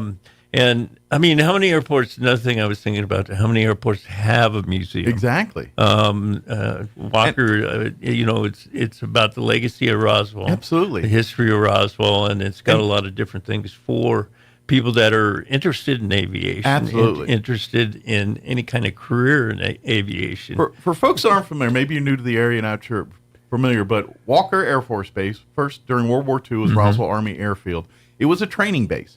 Odds are pretty good if you were on a B-17 crew, you probably spent time in Roswell, New Mexico, getting your training and everything before they sent you to Europe or wherever they were going to send you. Right. Exactly. You were. And so you could argue that a large percentage of the flyboys that were sitting up in them B-17s chewed some dirt here in the deserts of New Mexico. After that, during the Cold War, Roswell played an integral part, especially in the first wave. Some of the early renditions of your ICBM missiles, they were here. As they got a little more advanced with their fuel cells and everything else, they moved them out of here. But those first generations of missiles were here in Roswell, New Mexico, and so that's why you still see some of those out there. But the museum is really an homage to the Air Force Base and to our role during that part of the Cold War. It is. I mean, Atlas, the Atlas sites, there were 12 that circled Roswell. They were 25 miles out. I always found that was intriguing when I first moved to Roswell. It's like, what are these cement type of looking? And somebody says, hey, those are missile silos. Yeah, back from the Cold War. Yeah, there are 12 of them, and they're 25 miles out protecting. And every once in a while, because some of them are privately owned now and some, but I think every once in a while, if you know the right people, you can get down in one of those and take a look. Yeah, I know individuals that's developed I've nice never been to abode these. I did get an opportunity a couple years ago in Tucson, not far from Davis-Monthan Air Force Base. There's a Titan missile silo, and it's actually it's got it's not a real missile, but it's got actually a missile in it, and it's got the door partially open, and so they had to get permission from the Russians to let them know and all this. So when they send their satellites over, they're like, "Hey, why is there a half-open missile door over here?" Yeah, but it's at Titan, and it's pretty. That's the only time I've ever gotten a chance to climb down and see what life is like for those folks. It's interesting. It is very interesting. But our folks, maybe a little less advanced, but we're sitting in holes just like that out here in Roswell. Atlas was they were one of the first. So and being here in Roswell is it's exciting that they had that going on, especially the SAC base. Absolutely, very big. Big part of the Cold War. Absolutely, yeah. The Roswell's role in service to his nation during that time was tip of the spear type stuff here, and so the museum really celebrates that. What's really cool now is especially as we're getting into the summer months here, you're gonna and Doug, this is something Doug will get to enjoy, and folks, if you come out and hang out too, and other docents that typically during the summer months, this is where you get families that maybe they had grandparents or parents that served at Walker or Roswell Army Airfield in some way, shape, or form. And so they're coming to kind of see, reminisce. Maybe they're bringing the relative with them. Maybe their relatives passed. And sometimes they're bringing memorabilia. And that's the cool part is over the years, there's been like the baseball, the the Walker baseball leagues and stuff where, they've got the uniforms and jackets from some of the ball teams and just the life on Walker, which is the cool part. It's not all about uniforms and bombs and guns and everything. It's also about what families did at Walker Air Force Base when they're serving in the military and the life of it, and they come and they tell their stories about places they used to go to, restaurants they frequented, or things they did here, and so. That's almost as cool as the actual stuff in the museum itself is to get the visits. In summertime, it happens a little bit heavier just because people are on vacation. Oh, you do. People wander in, and they get off the plane. Of course, we're there in the morning with the flight and different things like that. But they wander in and say, "Hey, I had a relative that was actually stationed here." They told me stories about being here in Roswell during the operations of Walker Air Force Base, and that brings back a lot of memories to people. And when they do come to Roswell, and they come to Roswell for various reasons, and you're right about the surrounding communities being very supportive of what we do here. You have to. It's a small state. Yep. What is there? 4 million people in this state. Something like that. Collectively, and most of them don't live here. So. Yeah. You have to support each They're other. Up north there. People collectively. They'll support. Go live in an East Coast state for a little bit, and you'll realize how small New Mexico is sometimes. If you're from anywhere or West Coast, on either coast, you're going to be, how it is, basically. Absolutely. But we love for folks to come visit. The hours run the fly schedule of American Eagle out at the airport there. Generally, if you come during the week around lunchtime, you can always guarantee that the museum will be open, and you're more than welcome to come in and take a gander and things. I know we, for visitors, we love to have visitors and things, but for we do.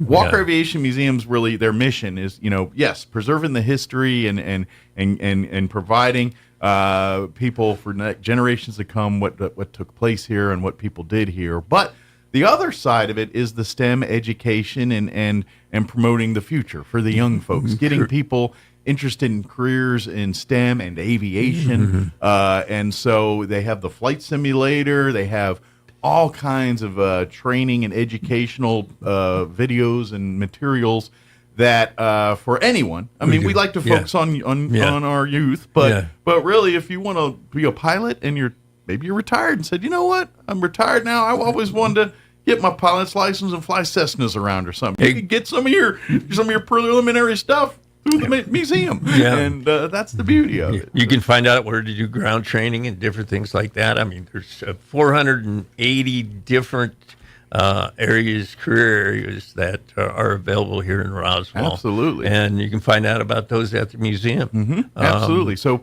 and you guys love working with like youth groups and things. So if anybody's listening, you got a church group or a ball club or a scouting or some kind of organization for youth, and you're looking for something for the group, I invite you to give the museum a call or come by and set something up here. I know you and of course Robert and all the staff go jump through hoops. Robert, Bob, Allie, jump through hoops to give them an awesome experience to these youth and adults too. And it's really cool. Time to time, various military entities come through, the Navy or Air Force or some squadrons that are coming in for training or some kind of thing. And a lot of times you can work with the youth here and get them a chance to get out there and hang on the airplanes and get to hang it. There's a lot of cool perks to getting involved with the museum and for groups and families and stuff like that. So there are. Highly recommended. And volunteers too. I know Doug and Bob and Robert, they like doing We're all volunteers. But they could probably use a few folks in there to, give them a rest every once in a while. They do like take vacations here and there and, live other aspects of their lives. So, yeah. If you're interested in volunteering, obviously, by all means, volunteer. And it's a lot of fun. Like, especially if you love talking with people, meeting people and looking. Because really, you're just telling stories and hearing stories all day. That's really what it's a lot of that. And because it's a museum. People see things. They see a book or they see a article of clothing, and it evokes thoughts, memories, and the next thing you know, you spend an hour talking about life and times at Roswell Army Airfield or Walker Air Force Base. You do. And if you're really interested in any kind of STEM program, if you're young, I know when I was younger, I didn't know what to do with myself. What am I going to do? What am I going to be? And there's a whole list of things out there that you can do. Pilots, they're in short supply. Absolutely. It takes a lot of training to become a pilot, but you have to do ground training. You have to do, there's great affiliated different programs out there. Civil Air Patrol is one of them. Absolutely. That are based out there. Excellent program. Yes. Yeah. So, and they all have something to do with Walker Aviation Museum. If you come out there with the passion and everything, there's going to be people that are going to guide you through that. We'll point you in the right direction. Absolutely. That this is because it excites you guys too. When you see a youth come in and they're start rattling off facts about flying or talking, you're like, oh, someone's been doing some reading here. And you're kind of like, all right, cool. And once that fire's lit, that's hard to extinguish. So you fan it, you feed it, you do as much as you can to let that thing grow and we let do. it go. So we do.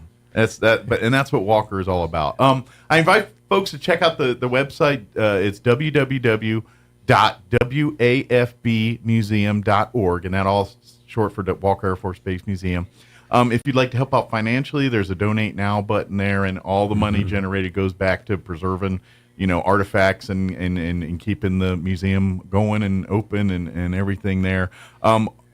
Volunteers, as we mentioned, not only do we need docents, but they're always looking for people to serve on the board as well too. I know you got some amazing volunteers, but always could use a few more as people do retire, and we lost one just about a year ago here, and so we do need some fresh faces to kind of come in and share their ideas and preserve for the next generation here. We do. Too. So always, absolutely. But come visit, come walk, come to the museum. Come today during lunch. Go have a burrito out at the airport. And go check out the museum and really see what's.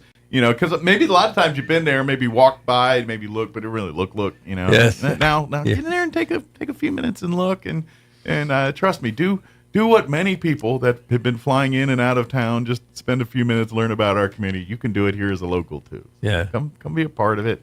Come volunteer and certainly get this summer. Get some. If you've got church groups or youth groups, and call the museum, get a hold of the museum. they would love to host your group and have you come in and get a few kids excited about aviation industry and STEM and all that. Yeah.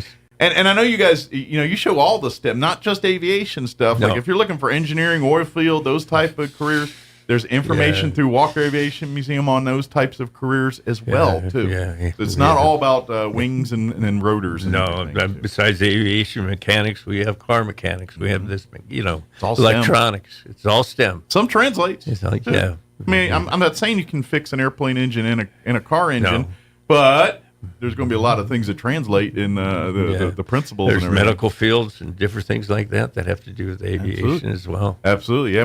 One of my best friends growing up, he was a medevac guy, and he was up on those. Actually, he was on 141s back when they had those in the day, and he used to do on that. All necessary. That's right, and all attractive, and they need people. Absolutely. There's civilian, military, all of the above, and they do. My own personal experience, military. I will always, if people want to, are gravitating towards military made, definitely help me who I am today. Oh yeah. It's a good thing for a lot of people, and trust me, if I'm a little partial to Air Force because that's what I would, but. Any of the branches, and by the way, all the branches have aviation involved with it. They do. I was like, let me double check, but even the Marines, they've got Navy airplanes and helicopters. Navy obviously does. Army, they've got helicopters and not so many aircraft, but a few helicopters and things. And obviously, Air Force. My father was in the Marine Air Corps. Yeah. So it's. There was this when I was in. This is back when we were bombing Kosovo and in Italy or in Yugoslavia back in, was it 99, 2000? Yeah, in the 90s. Yeah. And we were all stationed at Aviano, Italy. They set us all up there, but we were in a tent city. And just a couple tents down was all the Marine, not mechanics, not the aviators. Right. And so, and they had a squadron of A6s that they were at the time that they were maintaining and stuff. We were, but that was a multi-force because we had Canadian F-18s hanging out over there. You had a lot of different. Yeah, there was a lot of different. I mean, and of course, everything we were 117 guys. They kept us separate. We had to have the hardened shelters. And stealth. F-117s are a little diva. Yeah, and, they the are. Other aircraft. They're a little more protected. They're a little more diva than the other aircraft, but. F-16s, I'll just park them on the tarmac out here, F-17. No, we got to put it in a hangar. We got to read it a story before we put it to bed. Yeah. The whole thing. It's a little more finicky. But, and that's, getting back to history, though, back to Walker, that's, if you think of World War II history and all that, I know a lot of people probably seen pictures of the Enola Gay that's been sitting out on Roswell Army. Now, it wasn't stationed there, just for people to know. It did come there, but it was not a part of the Roswell fleet at any time. Yeah. Was Boxcar? I seem to remember someone saying maybe Boxcar was at one point. Yeah, they had. They played a part in all that whole era. Yeah. So they did. The big, of course, the Trinity sites in New Mexico. So Roswell did play a part in that and the whole thing. So absolutely. Obviously, if you've seen Oppenheimer, I mean, they didn't mention Roswell maybe once, I think. I don't know. But it was all about New Mexico. Oh, very much. And then I was really unaware that the town was sort of built because of the bomb. Yeah, Los Alamos. Well, and it turned out that Oppenheimer is just a fan of New Mexico environment. Yes. He loved that region, and so he said, "That's where I'm going." Yeah. So that was a good thing for He New liked Mexico. our desert, so of course Los Alamos a little than we do, but still did some. And of course, he was down Alamogordo area for the actual testing and all that he stuff. Was. So he was Trinity site. That's a little closer to here, But really, I want to invite people to come check out. Maybe make this a summer thing. Come say hello. Come be a part. Come check it out. Bring your family. Come see. Come get involved. Come. If maybe you're retired military or not, maybe just love aviation and looking for a place to volunteer and get involved. They would love to have you come be a part. Come down during lunch and chit chat with Doug or Robert or Bob. any of the folks there, and they'll be happy to talk. Yeah, there's a little something for everybody there. So. Yeah, absolutely. And if you love, and to be honest, there's perks. Like if you love history and love seeing artifacts, being a volunteer, you get to see things that maybe the public doesn't see all the time. Yeah. That's definitely part of that too. You do. Artifacts and things, and help it grow. This is what we, with the Reno air races, I got a feeling this is an opportunity for Walker too to kind of, maybe with the air show, Walker getting involved, we can get maybe a few military aircraft to go in to be a part of the Reno stuff, and we can get Holloman to send a few drones or 16s down here, and who knows, maybe we get a few A-10s from Arizona to hang out here. I think everybody will be involved. I really do. Absolutely. It's really cool. WAFBmuseum.org is the website. Go there. You can, if you'd like to donate, that's a great way to do that. If you have any questions about anything, like you can watch all the educational videos and things we were talking about. There's links on the website to that. So if you want to kind of explain it more, definitely please come in for that. But if you just want to, you're at home one night, want to check out the videos, by all means, get there and check that out there. So. Is there anything, Doug, we wanted to mention that we just spaced on or skipped or got No, I sidetracked think we covered a lot of bases there. I mean, from Sometimes the I get Reno Air Show, the sidetracked, STEM program, the youth groups, inviting the youth groups to come out. That's a big part of what we do out there, and the history and the legacy of Roswell. We have such a cool gem right there at the airport, and I don't think Roswell realizes how cool that thing is. So come see it, come check it out. I know we have our museum days, which I think they got another one of those coming up here this year. We do. That's a great opportunity, and I highly check out. We're so blessed in this community of Roswell. Mm-hmm. There is no town on the planet of this size that has this much arts and culture in, you know what I mean? Like, you would have to go to a major city to have more than one museum, let alone a museum. You know what I mean? And we've got, a half dozen museums here, between UFO stuff and art and Walker and several amazing art museums. It's just a planetarium. We have so many, and not to mention an airport that can handle any of the biggest, largest aircraft in the world. And, Correct. We're such a unique community. Embrace this. Enjoy it. Take what you have. The people that say there's nothing to do here, you're smoking crack. I'm sorry. There is so much going on here, or meth, or whatever the kids are in nowadays. But you know what I mean? You're on drugs if you don't think there's nothing to do here. There is so much here. The history, so much. I mean, you could spend a day walking around checking out hidden history around here. The POW stuff and just native history to everything. It's just so much out here. And Walker Aviation Museum is just one layer of that that folks need to check out and see.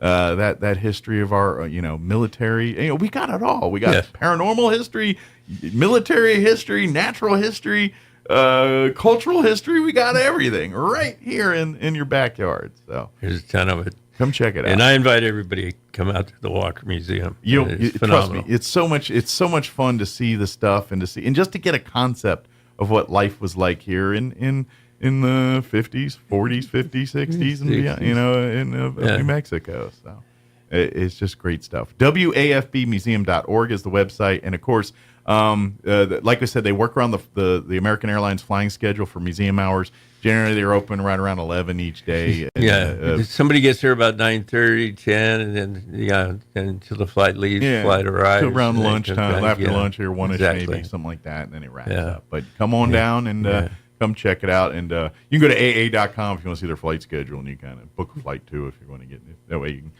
if you're going to fly out. It sure is convenient when you leave out of Roswell. Instead of going out of Albuquerque or El Paso or Hobbs or someone else. Most definitely. Yeah. Most definitely. Well, thank you, Doug. As always, appreciate it. Thank you, Mike. We'll see you. Stay cool today. I know that's easier said than done. I will. Is the air conditioning working well over at the airport? Yeah. Well, thank God for small miracles. Seems to be today. Yeah. Good. Knock on wood. That's right. Well, thank you, Doug. We'll see you next time. Okay. Thank you, Mike. All right, 7:51. Let's pause for news and a commercial break. Don't go away. Not quick. I'm lying. It's a commercial break. Jared Cirillo. In Tuesday's primary election results, Candy Spence Ezel has easily defeated Chad Hamill for the Republican nomination for State Senate District 32. In District 42, Larry Scott wins, despite Scott losing significantly in Eddy County. However, Scott did really well in Lee County, where he took in nearly 75% of the votes cast there. District 55 saw Catherine Brown easily defeating Jack Volpato. And in the Eddy County Sheriff race, Matthew Hutchinson has defeated Victor Martinez with 58% of the vote.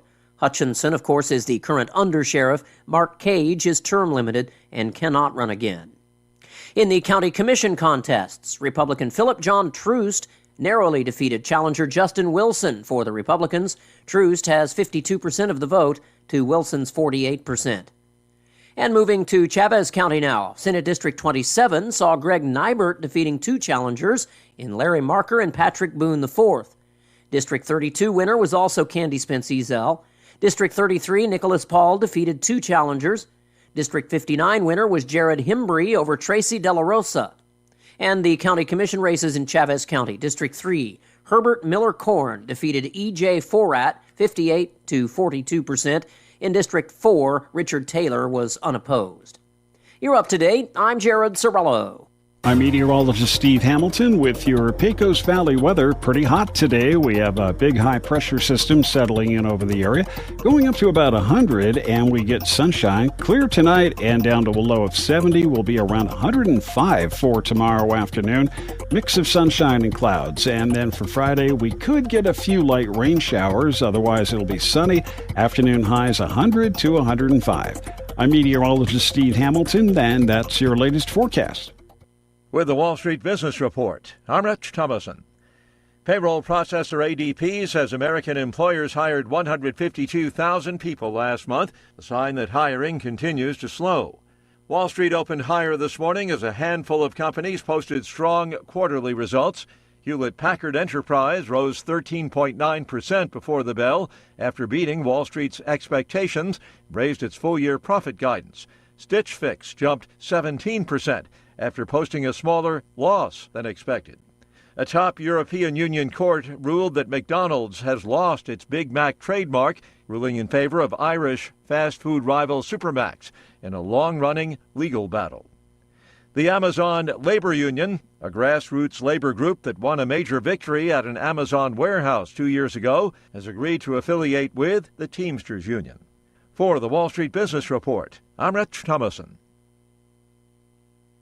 Artesia General Hospital recently welcomed urogynecologist Scott Beard to the team. Dr. Beard is board certified in obstetrics and gynecology, as well as female pelvic medicine and reconstructive surgery. With nearly 25 years of experience in women's health, he treats conditions such as incontinence, chronic pelvic pain, prolapse, endometriosis, and others, offering surgical and non-surgical care options. Dr. Beard joins our women's services team currently working out of Memorial Family Practice in Artesia and is accepting new patients. Learn more and schedule your visit at artesiageneral.com/UROGYN or call 575-736-8394.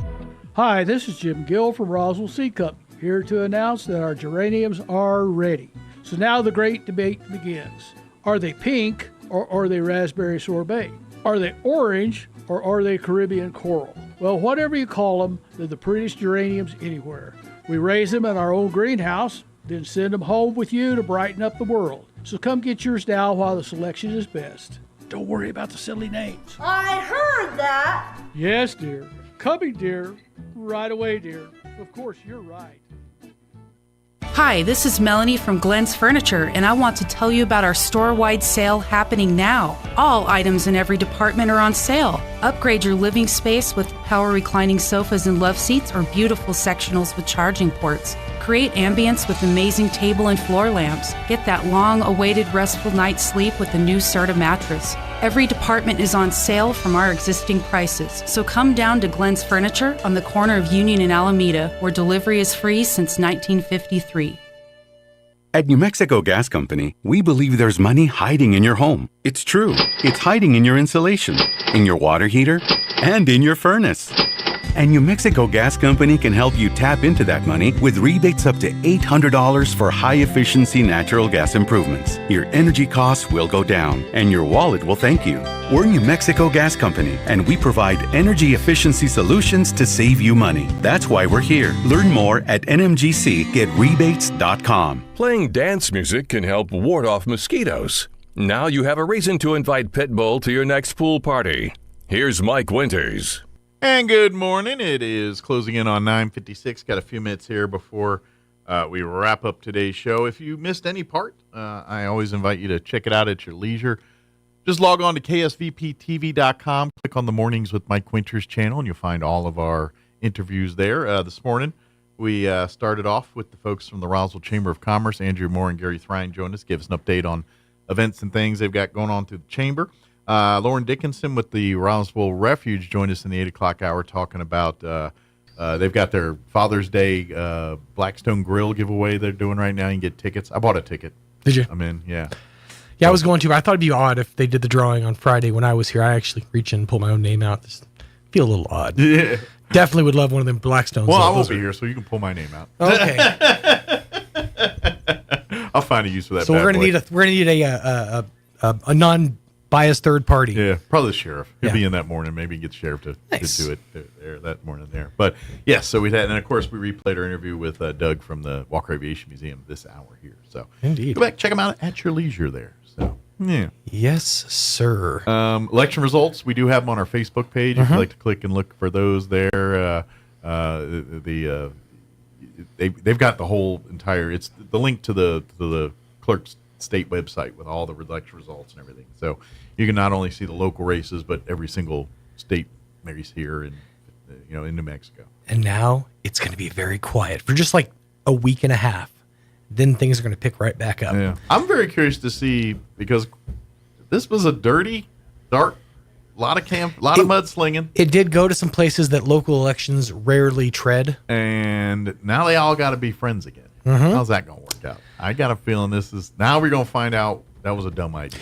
You know what's funny too, from the perspective of a producer of spots like this, when you're given a music pack of like the elections, now more like when it first came out, a lot of them were like a true patriot, right? America moves forward, and now like half of them are like corruption and greed, evil moving forward. It's like, what happened? You can really get the feel of the temperature of the political atmosphere. So what Sean's talking about, if you're not familiar, is like when we make our commercials and things, we do have access to royalty-free music. Yes, production we pay a libraries. service to get access to that kind of thing. So when we're searching for the music, we type in keywords like political. And when you type political before, you would get like patriotic, a proud American. And that's what he's talking about. But now you do it. It's a lot less of that, and a lot more of the dong-a-dong, controversy, and I saw a tweet the other day. It made me laugh. It said, "Babe, wake up! New unprecedented times."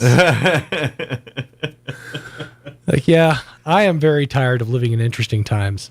I just want some non-interesting times for a minute. Well, that'd be nice. It's all about perspective. We all live in interesting times when it's your interesting times. So, yeah, it's kind of. I long for the days of that. uninteresting times. Well, it's just that, like growing up as a kid too. You kind of history and Revolutionary War and all that, and that history, and you think, well, life's different than it was back then. And now, as you get older, it's like yes and no. It's different in some ways, in many ways, but other ways, not so much there. So we only got like 50 seconds. Yeah. So Just made me think of that one meme. That sweet, man-made horrors beyond my comprehension. Yeah, that's essentially what we've got to look forward to, and for generations to come. Or the Dumb and Dumber, when he's waiting for his date that didn't show up, and it was like 10 in the morning, and it was 10 at night, and he looks. There's a newspaper article about the man landing on the moon. Jim Carrey's like, "We put a man on the moon." Yes, that's great. Samsonite, I was way off. Way off. All right, we got to go. Have an amazing day. Thank you so much for us allowing us to be a part of it. We'll be back bright and early, 7 a.m. tomorrow. You're listening to 106.5 Roswell's Talk FM, KEND, or Roswell, New Mexico. See ya. Have an amazing day, everybody. We'll talk to you tomorrow. Breaking news this hour from townhall.com. I'm John Scott. Boeing launching astronauts for the first time after years of delays. Two NASA test pilots did blast off aboard Boeing's Starliner capsule from Cape Canaveral, Florida in the last hour. They're headed to the International Space Station for a week-long stay. It was their third launch attempt, coming after a pair of rocket-related delays. It's an important gathering taking place this week in France, an anniversary of an event every American should remember. President Joe Biden is in France for the 80th anniversary of D-Day, where he'll join other world leaders to commemorate the invasion that helped bring an end to World War II. In Paris, he was welcomed by French officials and an honour guard. On Thursday, he'll visit hallowed ground near the beaches of Normandy, where rows of bone-white headstones mark the graves of US soldiers who died to bring an end to World War II. He'll also speak on Friday at Pointe du Hoc, a spot on the French coast where army rangers scaled seaside cliffs to overcome Nazi defences. I'm Charles de Lethesma. Also at townhall.com, on the battlefront, Israel launching a new military campaign in central Gaza. Witnesses say there's been intense bombardment in eastern Deir al-Balah and the urban refugee camps of central Gaza, where the Israeli military says it's hitting Hamas targets. Tanks have also rolled back into Al-Burj refugee camp, an area from which Israeli ground forces previously withdrew. The new Israeli operation began as Qatari, Egyptian and American mediators were set to meet in Doha to try to advance a new ceasefire and hostage release deal. BBC correspondent Yolanda Nell. On Wall Street, the Dow had 71 points and the Nasdaq adding 213. More at townhall.com. We all hear the radio ads about the IRS. They tell you to be afraid, to be scared, and they try to frighten you into calling. I'm not here to do that. Tax Relief Advocates is different. TRA is here to tell you that if you owe money to the IRS, whether it's $5,000, $50,000, or $500,000, we have a solution. It doesn't matter if you're sitting in your car, at work, or with your kids. No matter where you are, call now. 800-583-0141. Don't lose hope. TRA can eliminate or reduce what you owe to the IRS. Generous programs are now available that can give you a fresh start. Our passion is taxes and helping individuals fix their IRS problems. We have over 1,000 5-star reviews on Google and an A+ with the Better Business Bureau. You don't need to be afraid of the IRS any longer. End your tax nightmare today by visiting us online at TRA.com or call 800-583-0141. That's 800-583-0141. Tax Relief Advocates. Real solutions for real people. GOP senators are warning the judge in the Donald Trump case not to sentence him to jail. Bob Agnew has more in this report. Several Republicans are warning Judge Juan Merchan against the advisability of sentencing Trump to either jail or home detention. They say anything that hinders his mobility will hurt the presumptive GOP nominee's ability to campaign for president and may raise major questions about the fairness of the upcoming election. Senator John Cornyn, a former state Supreme Court justice in Texas, says jailing Trump would amount to, quote, a further abuse of power. North Carolina Senator Ted Budd said it would be, in his words, foolish for the judge to sentence Trump to jail or house arrest. Bob Agnew reporting. A new agreement between Alaska's city capital and major cruise line seeks to cap the daily number of cruise ship passengers arriving in Juneau. Residents reportedly fed up with increased traffic.